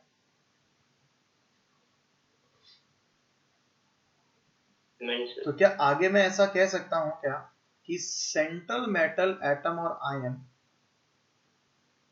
Must have empty orbital for acceptance of electron pair from surrounding ligand। उसको लुइस एसिड की तरह बिहेव कर रहा है, उसके पास एम्प्टी ऑर्बिटल होनी चाहिए। बहुत ही अच्छी बात है, आगे चलते हैं। क्या ये बात सभी को क्लियर होगी? और आगे देखते हैं। क्या ऐसा लिख सकते हैं क्या कि when ligands approaches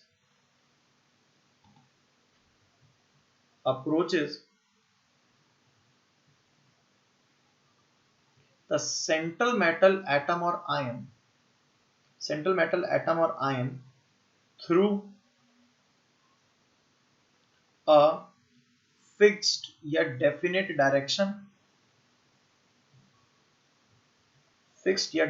direction, then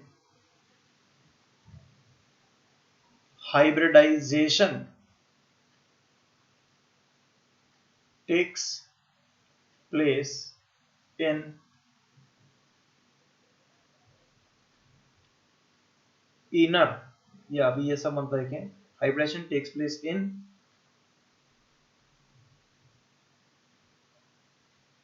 central metal atom or ion in its empty orbitals which are going to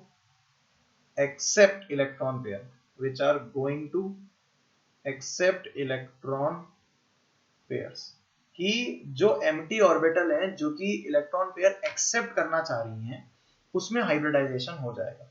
यानी कि बताओ ऐसा कह सकते हैं क्या कि coordination number is equal to number of empty orbital required,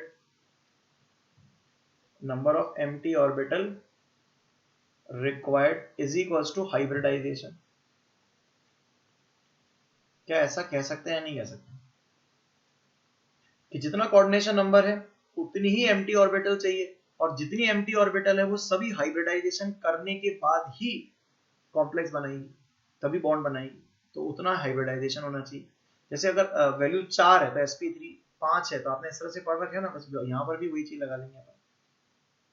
क्या ये जो मैंने आखिरी वाला पॉइंट बोला, क्या सभी को क्लियर है, इसमें कोई डाउट है?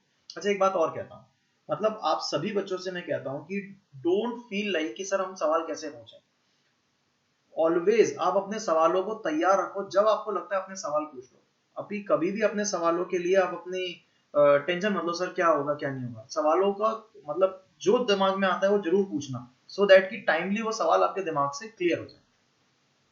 तो मैंने जो अभी 3 पॉइंट्स लिखे, क्या वो तीनों पॉइंट्स क्लियर हैं या नहीं? हाँ। क्या सभी को क्लियर है? ये जो मैंने आखिरी के अंदर नीचे नीचे स्टेटमेंट लिखा है, इसी स्टेटमेंट को मतलब इसी जो मैंने लाइन लिखी ना, coordination number equals to number of empty orbitals equals to hybridization, इसी को स्टेटमेंट वाइज कुछ ऐसा भी बोल सकते हैं। क्या बोल सकते हैं? During hybridisation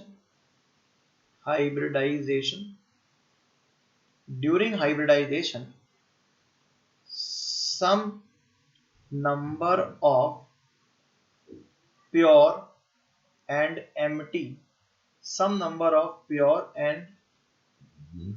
empty atomic orbital of central metal atom or ion, bracket में लिख रहा हूं, equal to coordination number having equivalent energy, ये जो पॉइंट है ना इक्विवेलेंट एनर्जी, ये मेरे एक जगह काम आएगा अभी आगे जाके।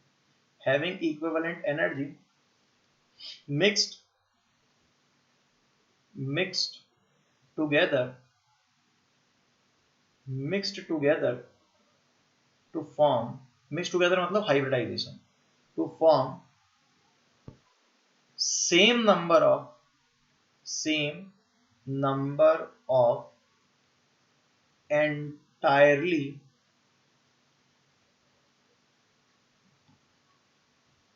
entirely new orbitals called hybrid orbitals।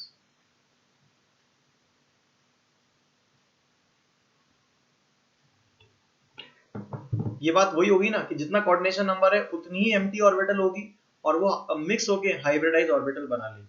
बोलो ये बात समझ में आ रही है या नहीं आ रही? सभी बच्चों को क्लियर है ये बात? सर कभी ऐसा हुआ कि नहीं हो पाया हाइब्रिडाइजेशन का? नहीं, यहाँ पर हाइब्रिडाइजेशन हमेशा होगा, एक चीज। दूसरी चीज की मतलब मैं दोबारा बोलता हूँ, we are not forming any complex, we are explaining the formed complex. हम यहाँ पर कॉम्प्लेक्स को बना नहीं रहे हैं, बने हुए कॉम्प्लेक्स को एक्सप्लेन कर रहे हैं। तो इसलिए जो नेचर में कॉम्प्लेक्स बन चुके हैं, आगे आज के बाद क्या होगा मैं नहीं जानता, लेकिन जो कॉम्प्लेक्स नेचर में बन चुके हैं उन कॉम्प्लेक्स को सभी को मैं इस थ्योरी से एक्सप्लेन कर सकता हूं। यानी कि उन सभी कॉम्प्लेक्सेस को मद्देनजर रखते हुए इस थ्योरी को दिया गया है, ऐसा मान के चलो। दूसरी चीज की जो तुम कह रहे हो कि सर हाइब्रिडाइजेशन नहीं होगा, ये प्रैक्टिकली पॉसिबल नहीं है, क्योंकि हाइब्रिडाइजेशन स्टेबिलिटी को बढ़ाता है। तो इसीलिए कॉम्प्लेक्स हमेशा हाइब्रिडाइज होकर ही बॉन्ड का फॉर्मेशन करेगा। अब तुम्हारे पास इसका आंसर है, तो मुझे कहोगे सर वहां पे ड्रैगो में हमने पढ़ा था सब PH3 AS3 SB3 H2S H2SE H2T के अंदर हाइब्रिडाइजेशन नहीं होता, तो वहां पर मिक्सिंग पॉसिबल नहीं हो पाती, वहां पर मिक्सिंग पॉसिबल नहीं होती क्योंकि ऑर्बिटल पास पास नहीं आते।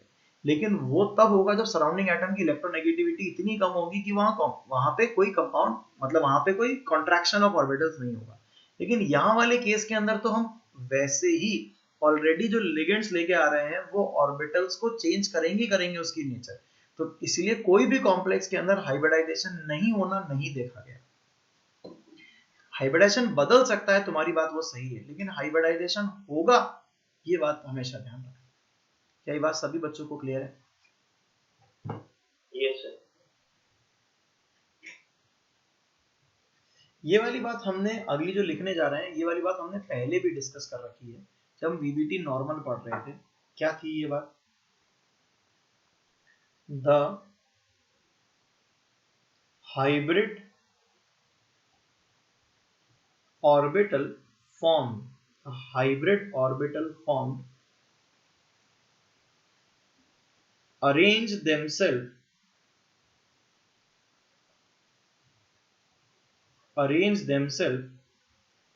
in space as apart as possible, as apart as possible to give a definite geometry, to give a definite geometry to the complex, definite geometry to the complex, while considering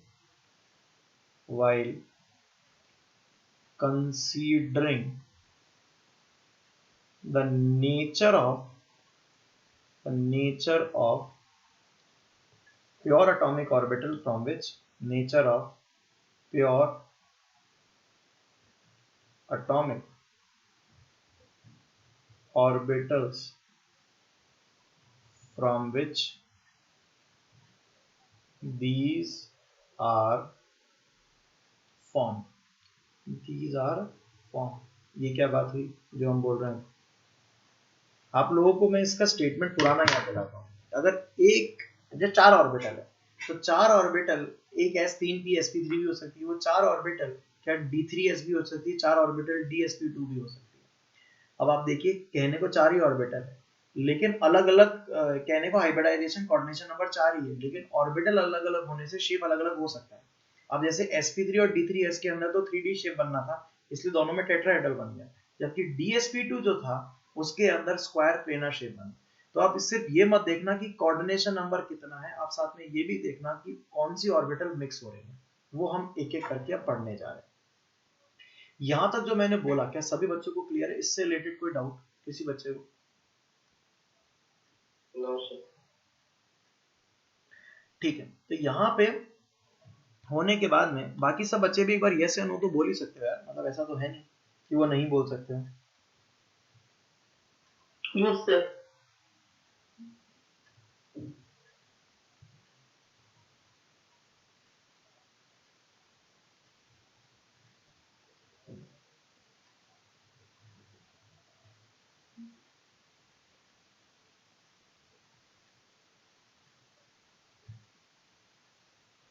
बोलो,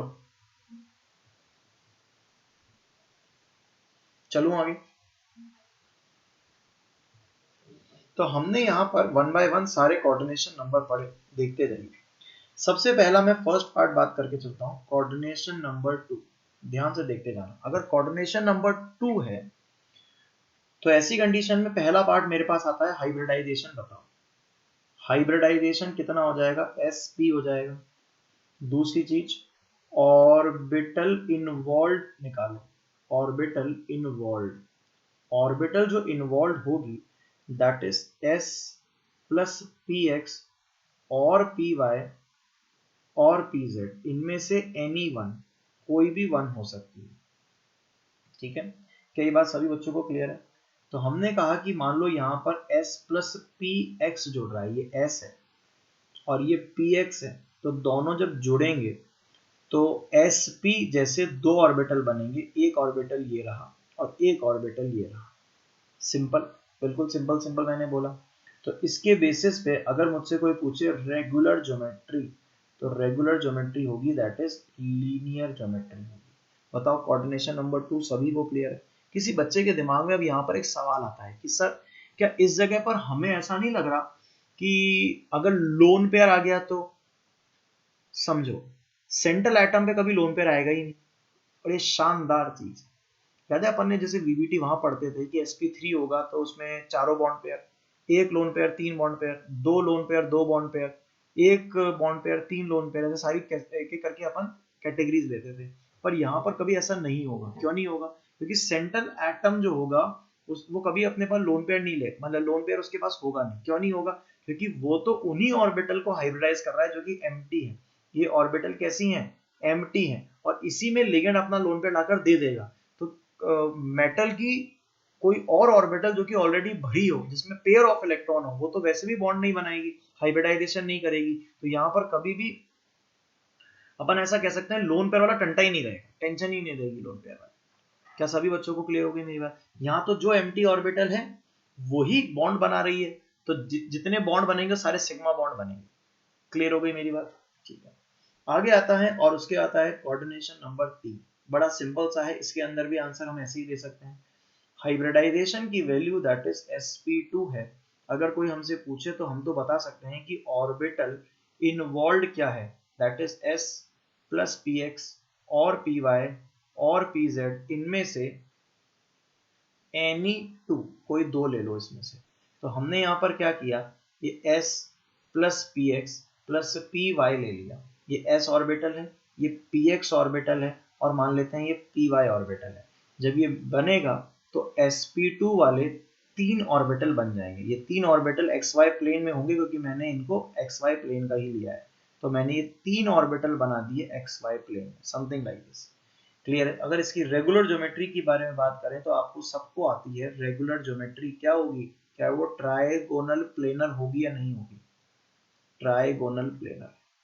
बोलो, सभी बच्चों को clear है?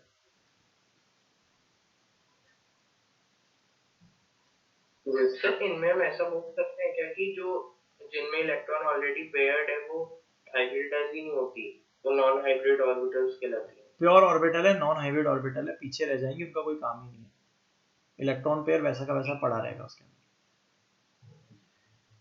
तीसरा number आता है coordination number 4। ये हमारे सिलेबस में है कोऑर्डिनेशन नंबर 4। इस कोऑर्डिनेशन नंबर 4 में क्या क्या पॉसिबिलिटीज हो सकती हैं? ए पार्ट, हाइब्रिडाइजेशन जो हो वो sp3 हो।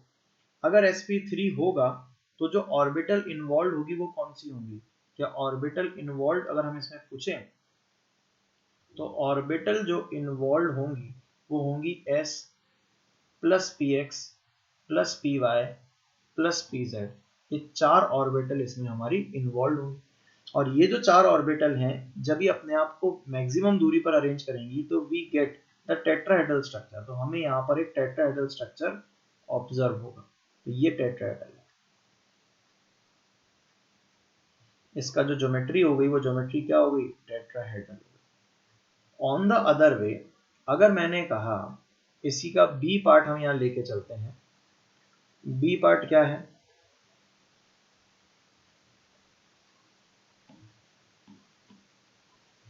दैट इज हाइब्रिडाइजेशन जो होगा वो D3s हो जाए। अगर हाइब्रिडाइजेशन D3s हो जाए तो ऑर्बिटल्स कौन कौन सी हो जाएंगी? ऑर्बिटल हो जाएंगी DXY plus DYZ plus DXZ plus S। ये भी ऑर्बिटल अपने आप को 3 डायमेंशनल अरेंज करेंगे, क्योंकि ऑर्बिटल्स का नेचर 3D है। तो 3D अरेंज करेंगी। तो ये हो गई पहला, ये हो गया दूसरा, ये हो गया तीसरा, और ये हो गया चौथा। 4 ऑर्बिटल बन गई। इसका शेप भी क्या बनेगा? Tetrahedral. But on the other hand अगर हमने यहाँ पर तीसरी कैटेगरी ले डाली, और तीसरी कैटेगरी क्या है? C part. सी पार्ट के अंदर हम लोग चले और हमने यहाँ पर हाइब्रिडाइजेशन ले लिया DSP2। अब आखिर ये DSP2 क्यों लिखते हैं? D3s अंदर वाला D क्यों लिखते हैं ये मैं सिखा दूंगा आपको। इस समय जो ऑर्बिटल इन्वॉल्व है वो है dx² minus y² plus s plus px plus py।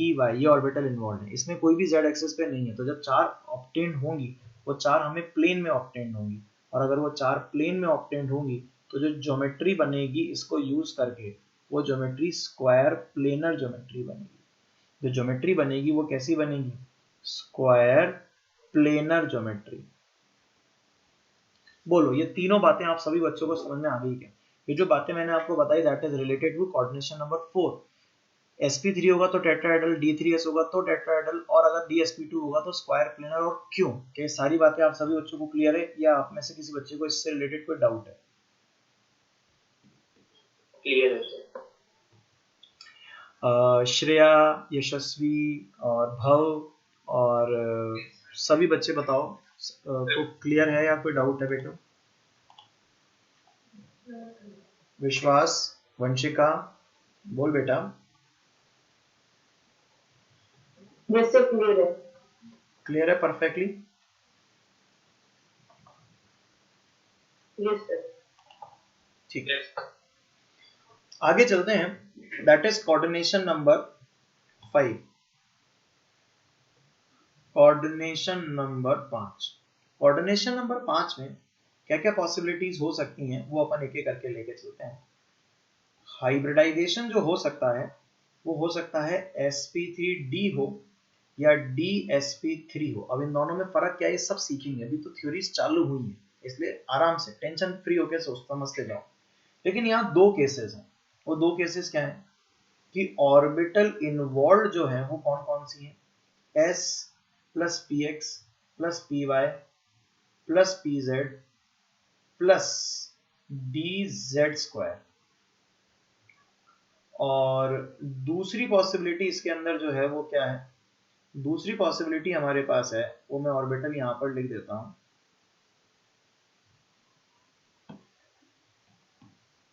That is B part यहां लिख लेता हूं। ऑर्बिटल इन्वॉल्व होगा s plus p x plus p y plus p z plus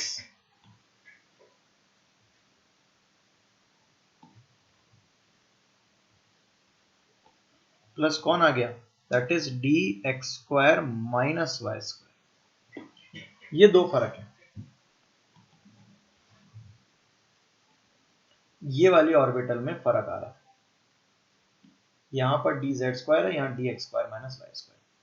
इनसे फर्क आप पहचानते हो, मैंने आपको पिछले क्लासेस में पढ़ा रखा है जो कि आपकी नॉर्मल केमिकल बॉन्डिंग की क्लासेस थी। ये तीन आपस में मिलते हैं, दो आपस में मिलते हैं, इसलिए तीन इक्विटोरियल बना लेते हैं, एक ये दो और ये तीन, और जो दो आपस में मिलते हैं वो z एक्सिस के ऊपर चले जाते हैं और हमें दो एक्सियल ऑर्बिटल्स भी मिल जाते हैं।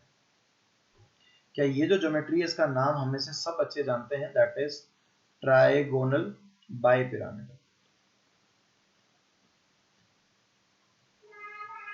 ऑन द अदर हैंड यहाँ पर ये वही तीनों आपस में मिलते हैं और ये मिलते हैं ना, अब की बार ये तीनों और ये आपस में मिलते हैं और ये अकेला रह जाता है।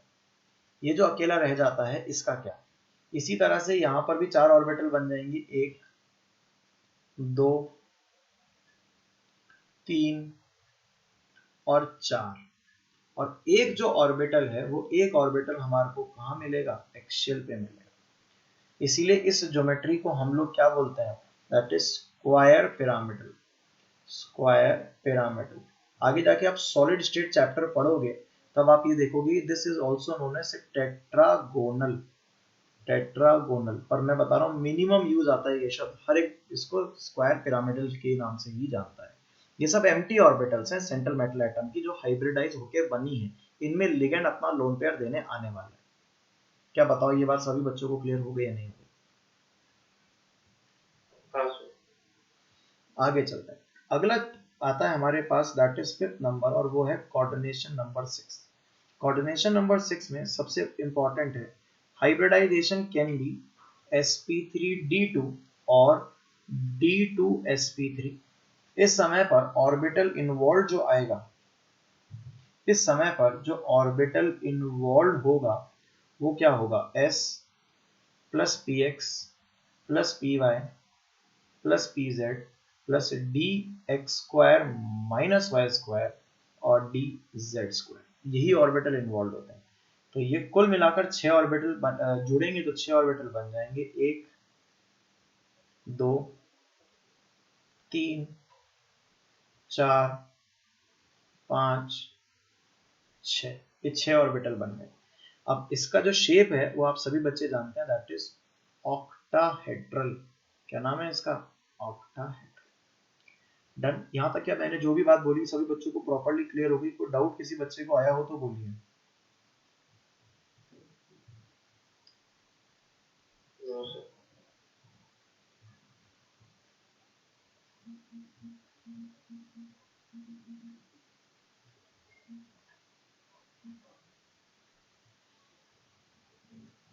जहां पर भी कंफ्यूजन हो वहां यहाँ पे पूछ सकता है मुझसे। बोलो, कोई कंफ्यूजन किसी बच्चे को?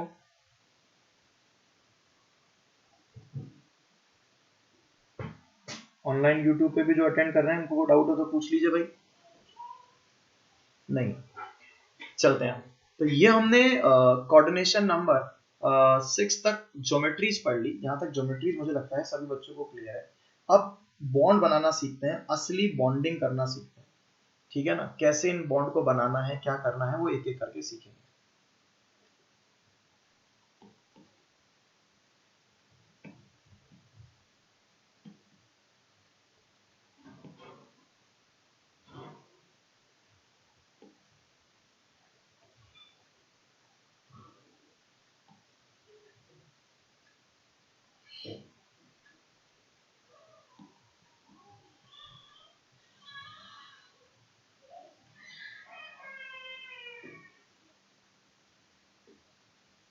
सीखें। अब यहाँ पे कुछ पॉइंट्स लिखने हैं, वो पॉइंट्स बाद में लिखूंगा। पहले आपको एक एग्जांपल देता हूँ, एक्सप्लेनेशन देता हूँ, आपको मजा आएगा। Question number 1। क्वेश्चन नंबर 1 है, हमारे पास कंपाउंड है Fe। अंगा ध्यान से सुनता जाना बेटू, है ना? Fe H2O होल 6 और बाहर है सल्फेट। अब हमें सल्फेट से कोई मतलब नहीं, लिगेंड से मतलब है जब अपन कॉम्प्लेक्स बना रहे हैं। ऑक्सीडेशन स्टेट यहाँ पर हमने +2 निकाल ली है। इसका कोऑर्डिनेशन नंबर 6 है। कोऑर्डिनेशन नंबर कितना है? 6 है। सबसे पहले मैं आयरन को देखूंगा। आयरन का कॉन्फ़िगरेशन होता है 1s2 2s2 2p6 3s2 3p6। तो मैंने यहाँ लिखा 3s2 3p6 3d6 4s2 होता है। तो Fe+2 का कॉन्फ़िगरेशन क्या हो जाएगा? This is 3d6 4s0 4p0 4d0। ये कॉन्फ़िगरेशन किसका हो जाएगा? Fe+2 का। सर आपने यहाँ 3d से क्यों लिखा? अंदर वाली पार्टिसिपेट ही नहीं करेगी, पेयर्ड इलेक्ट्रॉन है वो कुछ पार्टिसिपेट नहीं करने वाले। एम्प्टी ऑर्बिटल ढूंढनी है और वही पार्टिसिपेट करनी है। तो मैं ऐसी कंडीशन में इसका डब्बा डायग्राम बनाता हूँ। यहाँ पर मेरे पास है 1 2 3 4 3D में, फिर ये 4s ये 4p आ गया और ये आगे आ गया 4d। 1 2 3 4। ये कौन है? 3d है। ये कौन है? 4s है। ये कौन है? 4p है। ये कौन है? 4d है। इलेक्ट्रॉन भर देता हूँ। 1 2 3 4 5 और 6। ये 6 इलेक्ट्रॉन मैंने इनके अंदर भर दी। क्या 6 इलेक्ट्रॉन क्लियर है आप लोगों को? अब ये तो मस्त आराम से धूप में बैठा था, धूप सेक रहा था, इसको मस्त कोई टेंशन नहीं थी, जिंदगी शानदार चल रही थी। अचानक इसको पता लगा हमला हुआ हमला हुआ हमला हुआ। अचानक इसको क्या पता लगा कि हमला हुआ। हमला किसका हुआ? यहाँ पर 6 इंटू वाटर, यानी कि 6 वाटर इस पे हमला करने आ गए। तो 6 वाटर इस पे हमला करने आ गए तो इसने कहा भाई ठीक है, तैयारी करनी पड़ेगी। तो इसने डब्बे ढूंढे, 6 डब्बे, 6 कमरे खाली ढूंढे। 1 2 3 4 5 6 कमरे इसने खाली ढूंढे। उन 6 कमरों में इसने इनके आने से उन 6 कमरों में हाइब्रिडाइजेशन कर दिया। तो यहाँ पर हाइब्रिडाइजेशन हो गया और हाइब्रिड ऑर्बिटल बन गई। वो हाइब्रिड ऑर्बिटल ये हमने यहाँ बना दी। ये जो ऑर्बिटल हमने बनाई 1 2 3 4 5 और 6, इन 6 खाली डब्बों में वाटर जो होगा वो अपना लोन पेयर देगा। हाइब्रिडाइजेशन जो हुआ वो हाइब्रिडाइजेशन हुआ sp3d2। Why it is known as d2 आप खुद देख सकते हैं कि ऑर्बिटल जो है वो कौन सी पार्टिसिपेट कर रही है? आउटर ऑर्बिटल पार्टिसिपेट कर रही है, आउटर d की। तो हाइब्रिडाइजेशन sp3d2। और ये जो वाटर मॉलिक्यूल है इन्होंने अपना लोन पेयर इसको थमा दिया। ये वाटर मॉलिक्यूल ने अपना लोन पेयर इसको दे दिया। बोलो मेरा बेटा, यहां तक की बात सभी बच्चों को समझ में आ गई? हाइब्रिडाइजेशन हमने sp3d2 बोल दिया, which is so simple to explain. ये हाइब्रिडाइजेशन sp3d2 कैसे आया? ऑन द सेम नोट, मैं यहाँ पर एक और एक्सप्लेनेशन देने जा रहा हूँ, जरा बोर्ड पर अब बहुत गौर से इस एग्जाम्पल की तरफ देखना। क्वेश्चन नंबर 2 यहाँ पर मैं देने जा रहा हूँ, दैट इज K4FeCN होल 6। ये जो K4FeCN होल 6 है, इसमें आयरन का कोऑर्डिनेशन नंबर अगेन 6 है। ठीक है सर, अगेन 6 है कोऑर्डिनेशन नंबर। इसमें आयरन की ऑक्सीडेशन स्टेट जो आ रही है वो +2 आ रही है। ठीक है सर, +2 आ रही है। तो मैंने यहाँ पर Fe+2 का डायग्राम लिखा। This is 3d6 4s0 4p0 4d0 Fe+2 का लिखा, बिल्कुल सामने, इसलिए इस क्वेश्चन को कर रहा हूँ सो दैट कि I can explain it easily. अब यहाँ पर मैंने 3D का डायग्राम बनाया। ये 3D के अंदर 1 2 3 4, ये आ गया 4s, ये आ गया 4p और ये आ गया 4d।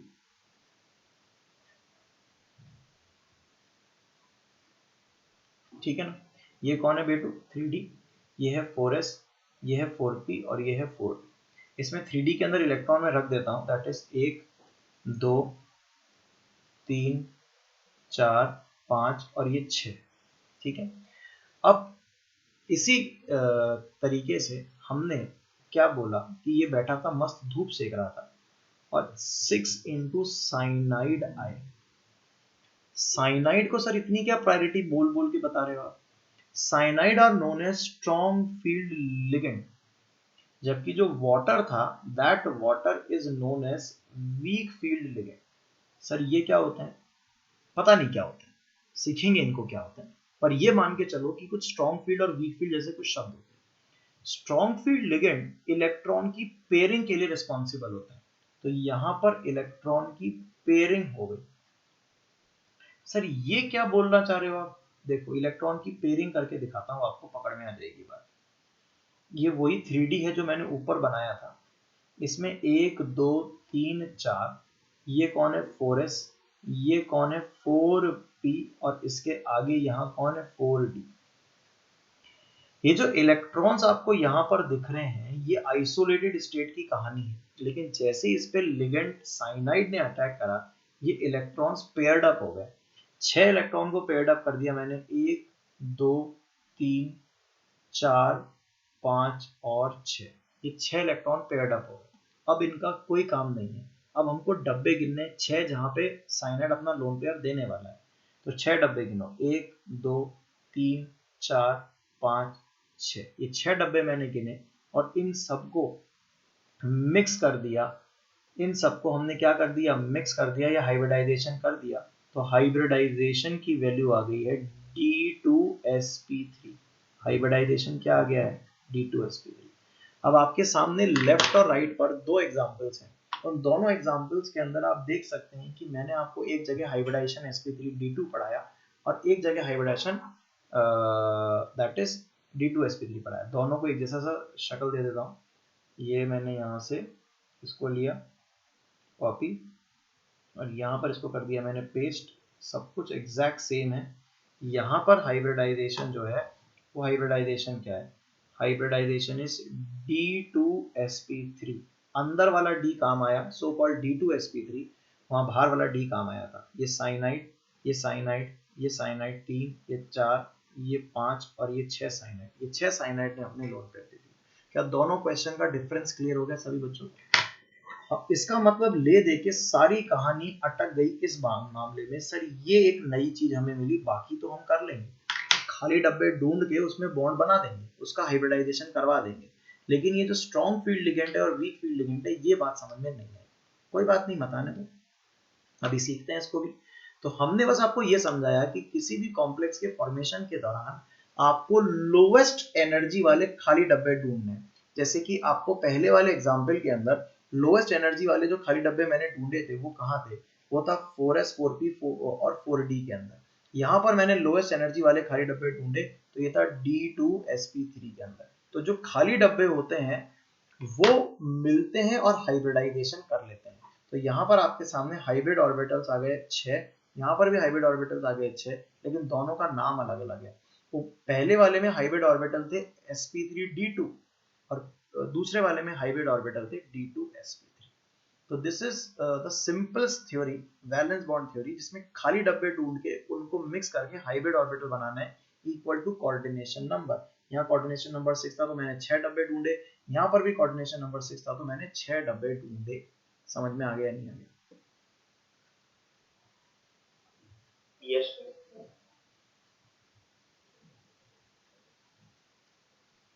यहाँ तक क्लियर हो गई मेरी बात? अब इसी से रिलेटेड मैं आपको यहाँ पर बात करना चाहता हूँ कि जहां पर अंदर वाला डी ऑर्बिटल, जो मैंने यहाँ डायग्राम बना रखा है, इसमें जहां अंदर वाला डी ऑर्बिटल काम आया D2sp3, यहाँ पर बाहर वाला डी ऑर्बिटल काम आया sp3d2। तो जहां पर अंदर वाला डी ऑर्बिटल काम आता है उसको कहते हैं इनर ऑर्बिटल कॉम्प्लेक्स। क्या कहते हैं उनको? Inner orbital complex. जहां बाहर वाला डी ऑर्बिटल काम आता है उसको क्या कहते हैं? Outer orbital complex. उसको क्या कहते हैं? Outer orbital complex. तो जरा बोर्ड पर देख के बताइए। सबसे पहले कोऑर्डिनेशन नंबर 2 था, तो यहाँ पर वैलेंस शेल पार्टिसिपेट कर रही है, sp मतलब वैलेंस शेल। तो ये एक तरह का कौन सा कॉम्प्लेक्स हो गया? क्या ये एक तरह का आउटर ऑर्बिटल कॉम्प्लेक्स हो गया, OOC। कोऑर्डिनेशन नंबर 3 की बात करेंगे तो क्या ये भी एक आउटर ऑर्बिटल कॉम्प्लेक्स हो गया? अंदर वाली डी ऑर्बिटल पार्टिसिपेट नहीं कर रही है, अंदर वाली डी ऑर्बिटल पार्टिसिपेट करते ही उसका नाम इनर ऑर्बिटल कॉम्प्लेक्स हो जाएगा। आगे चलते हैं, क्या ये भी एक आउटर ऑर्बिटल कॉम्प्लेक्स है? ये क्या है जल्दी से बता दो? D3s। Inner orbital complex. क्या ये इनर ऑर्बिटल कॉम्प्लेक्स है? और DsP2 भी क्या है? क्या एक तरह का इनर ऑर्बिटल कॉम्प्लेक्स है। इसीलिए मैं आपको समझाना चाह रहा था कि अंदर डी का क्या फीलिंग है, अंदर डी का मतलब क्या है। कोऑर्डिनेशन नंबर 5 में ये क्या है? Outer orbital complex. और ये क्या है? Inner orbital complex. यानी कि जिस भी कॉम्प्लेक्स का हाइब्रिडाइजेशन sp3d है वो सब कॉम्प्लेक्सेस कहलाएंगे आउटर ऑर्बिटल कॉम्प्लेक्स। यानी कि हर वो कॉम्प्लेक्स का जिसका हाइब्रिडाइजेशन dsp3 है वो कहलाएंगे इनर ऑर्बिटल कॉम्प्लेक्स। आगे चलते हैं, यहाँ पर ये कहलाएंगे आउटर ऑर्बिटल कॉम्प्लेक्स और ये कहलाएंगे इनर ऑर्बिटल कॉम्प्लेक्स। हर वो कॉम्प्लेक्स जिसका हाइब्रिडाइजेशन sp3d2 है is also known as outer orbital complex, और जिसका हाइब्रिडाइजेशन d2sp3 है उसको कहेंगे inner orbital complex. Common sense लगाएं तो हम ये कह सकते हैं क्या इनर ऑर्बिटल और आउटर ऑर्बिटल में से स्टेबल कौन है?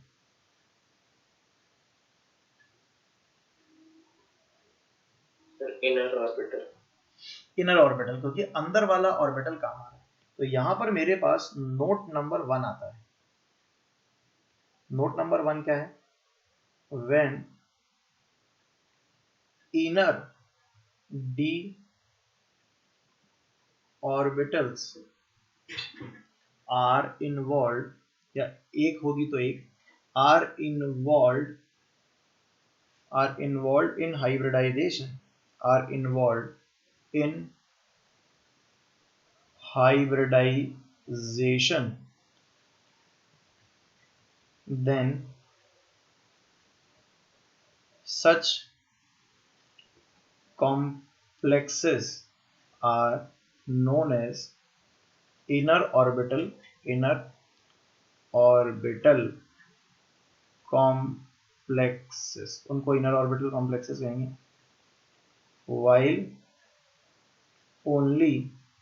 while if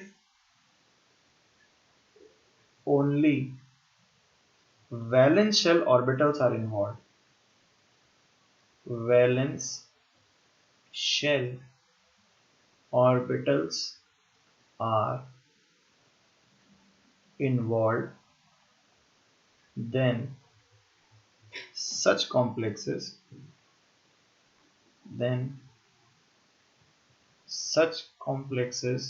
are known as outer orbital complexes, outer orbital complexes। बहुत ही बेसिक थ्योरी थी, मैंने समझा। क्या सभी बच्चों को क्लियर हो गई या नहीं होगी? हो गई। अब इस थ्योरी में हमने एक और चीज यहाँ पर पकड़ी है, और वो चीज क्या है कि कहीं ना कहीं हमने ये वर्ड बोला है कि स्ट्रॉन्ग फील्ड लिगेंड कुछ होते हैं और वीक फील्ड लिगेंड कुछ होते हैं। क्या होते हैं स्ट्रॉन्ग फील्ड लिगेंड और क्या होते हैं वीक फील्ड लिगेंड, इस बारे में हम बहुत ज्यादा डिस्कशन तो नहीं कर सकते, लेकिन इतना सा बता सकते हैं कि अगर किसी कॉम्प्लेक्स में जो लिगेंड है उसमें कार्बन या नाइट्रोजन डोनर साइट हो, कार्बन का मतलब CN हो गया साइनाइड, या फिर कार्बन मोनोऑक्साइड हो गया, इस तरह का कोई, या CH3 नेगेटिव हो गया। अगर कार्बन डोनर साइट हो या नाइट्रोजन डोनर साइट हो, नाइट्रोजन डोनर साइट जैसे कि NO2 हो गया, जैसे कि अमोनिया हो गया, जैसे कि NCS नेगेटिव हो गया। अगर किसी में नाइट्रोजन डोनर साइट हो या कार्बन डोनर साइट हो, उस तरह के लिगेंड्स को स्ट्रॉन्ग फील्ड लिगेंड कहते हैं और वो इलेक्ट्रॉन की पेयरिंग कॉम्प्लेक्स के बनने के दौरान करवा सकते हैं। ऑन द कॉन्ट्रेरी, अगर इसके अलावा कोई भी डोनर साइट हो, ऑक्सीजन डोनर साइट हो, फ्लोरीन डोनर साइट हो, क्लोरीन डोनर साइट हो, कोई भी डोनर साइट हो, इलेक्ट्रोनेगेटिविटी के बेसिस पे मत देखना, because there is no nothing like logic, ये लॉजिक नहीं है इसके पीछे। इस सीरीज को हम अभी पढ़ेंगे, नाम होता है स्पेक्ट्रोकेमिकल सीरीज। उसमें कार्बन और नाइट्रोजन के अलावा कोई भी डोनर साइट हो, all are known as weak field ligands. उनको क्या कहते हैं? Weak field ligands. अब बात ही आती है कि सर ये क्या हो क्या रहा है। चलो ये मान लीजिए कि स्ट्रॉन्ग फील्ड लिगेंड है और वीक फील्ड लिगेंड है, आपने कैटेगरी बना दी, लेकिन करते कैसे हैं कि आप कह रहे हो स्ट्रॉन्ग फील्ड लिगेंड आएगा और इलेक्ट्रॉन पेयर कर देगा, तो सर ये तो इलेक्ट्रॉन पेयरिंग तो अनस्टेबल हो गई, अब कोई कॉम्प्लेक्स में अनस्टेबिलिटी कैसे आ सकती है? तो इसका मतलब कुछ ना कुछ तो रीशफलिंग होगी एनर्जी की। वो रीशफलिंग ऑफ एनर्जी के कारण यहाँ पेयरिंग हो रही है, यहाँ पेयरिंग नहीं हो रही है। तो जहां पेयरिंग हो रही है और नहीं हो रही है, उसका रीजन हम लोगों को समझना बहुत जरूरी है। क्या बात समझ में आ गई है? तो हम क्या करते हैं, वीबीटी थ्योरी तो जो आपके सामने है वो है वीबीटी थ्योरी। वीबीटी थ्योरी ने बताया ही नहीं कि पेयरिंग क्यों हो रही है। This is the biggest demerit of VBT theory. तो वीबीटी थ्योरी को ओवरकम करने के लिए हमारे पास जो थ्योरी आती है, या फिर उसको एक्सप्लेन करने के लिए हमारे पास जो थ्योरी आती है, that is known as CFT theory. What is CFT theory? CFT theory is crystal field theory which explains the reason for the pairing of electron in strong field ligand condition. तो वो जो चीज है that is CFT theory. तो जब भी मैं आपको VBT थ्योरी पढ़ाता हूं, तो मैं हमेशा क्या करता हूं, VBT थ्योरी के अंदर ही CFT थ्योरी को एक बार पढ़ा देता हूं, सो दैट कि हमारे दिमाग में रीजन आ चुका होता है।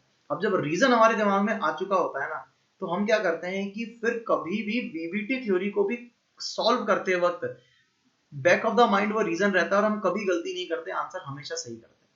तो इसीलिए हम क्या करते हैं, साइमल्टेनियसली वीबीटी के अंदर सीएफटी थ्योरी को ऐड कर देते हैं। तो हमने आज आपको वीबीटी थ्योरी का बेसिक कांसेप्ट पढ़ाया दिया, लेकिन इस वीबीटी थ्योरी को समझने के लिए वी नीड सीएफटी थ्योरी। वो अपन नेक्स्ट टर्न पे पढ़ेंगे, दोनों को मर्ज करके। फिर सीएफटी थ्योरी प्रॉपर्ली पढ़ा दूंगा, वो अलग कहानी है, पर फिर भी उसको अलग से। डन? ठीक है। ये जितने भी लेक्चर्स मैं ले रहा हूँ, ये सारे के सारे लेक्चर्स अभी इनऑर्गेनिक से हमने स्टार्ट किया है, और अभी वापस से, क्योंकि हम घर पे हैं इसलिए घर से ही मैं लेक्चर ले रहा हूँ। और ये सभी के सभी लेक्चर को एग्जैक्टली इसी साथ साथ में मैं यूट्यूब पर भी अपलोड करता जा रहा हूँ, बंसल क्लासेस का जो चैनल है। तो आप सभी जो बच्चे हैं, उनका कोई भी लेक्चर अगर छूट जाता है, माइक्रोसॉफ्ट टीम पर अगर वो आपको लेक्चर नहीं मिलता है, या वो जैसे 20 दिन बाद एक्सपायर हो गया, आपने डाउनलोड नहीं करा था, whatever the reason is, you can always avail this lecture from YouTube. आप यूट्यूब के ऊपर बंसल क्लासेस, पूजा बंसल क्लासेस का जो यूट्यूब चैनल बना हुआ है, वहां से इसको उठाइए और इस लेक्चर को दोबारा सुन लीजिए। क्या मेरी बात क्लियर है? डन? यस या नो? ठीक है ना, ताकि आप लोगों के पास में भी वो एक ऑप्शन रहेगा। दूसरी चीज, एज यूजुअल, पहले मैंने पिछली क्लास में भी कही थी, उसके पहले भी एक बार कही थी, it's important to revise the theory rather than, मतलब कुछ भी, मतलब मुझे उससे मतलब ही नहीं कि आप क्या कर रहे हो क्या नहीं कर रहे हो। अगर आपने थ्योरी को रिवाइज नहीं करा तो हमारा ये लेक्चर्स अटेंड करना बेकार है, बिकॉज मैं बहुत ही स्लो तरीके से आपको पढ़ा रहा हूँ, सो दैट कि दिमाग में हर चीज घुस जाए। लेकिन अगर आपने रिवाइज नहीं करा तो ये सब पढ़ना सब बेकार है। डन? क्लियर? चलो तो मिलते हैं अब अगले टर्न के ऊपर, आगे का टॉपिक पढ़ेंगे। Bye bye, good night, see you. ठीक है बेटू? थैंक यू बेटा।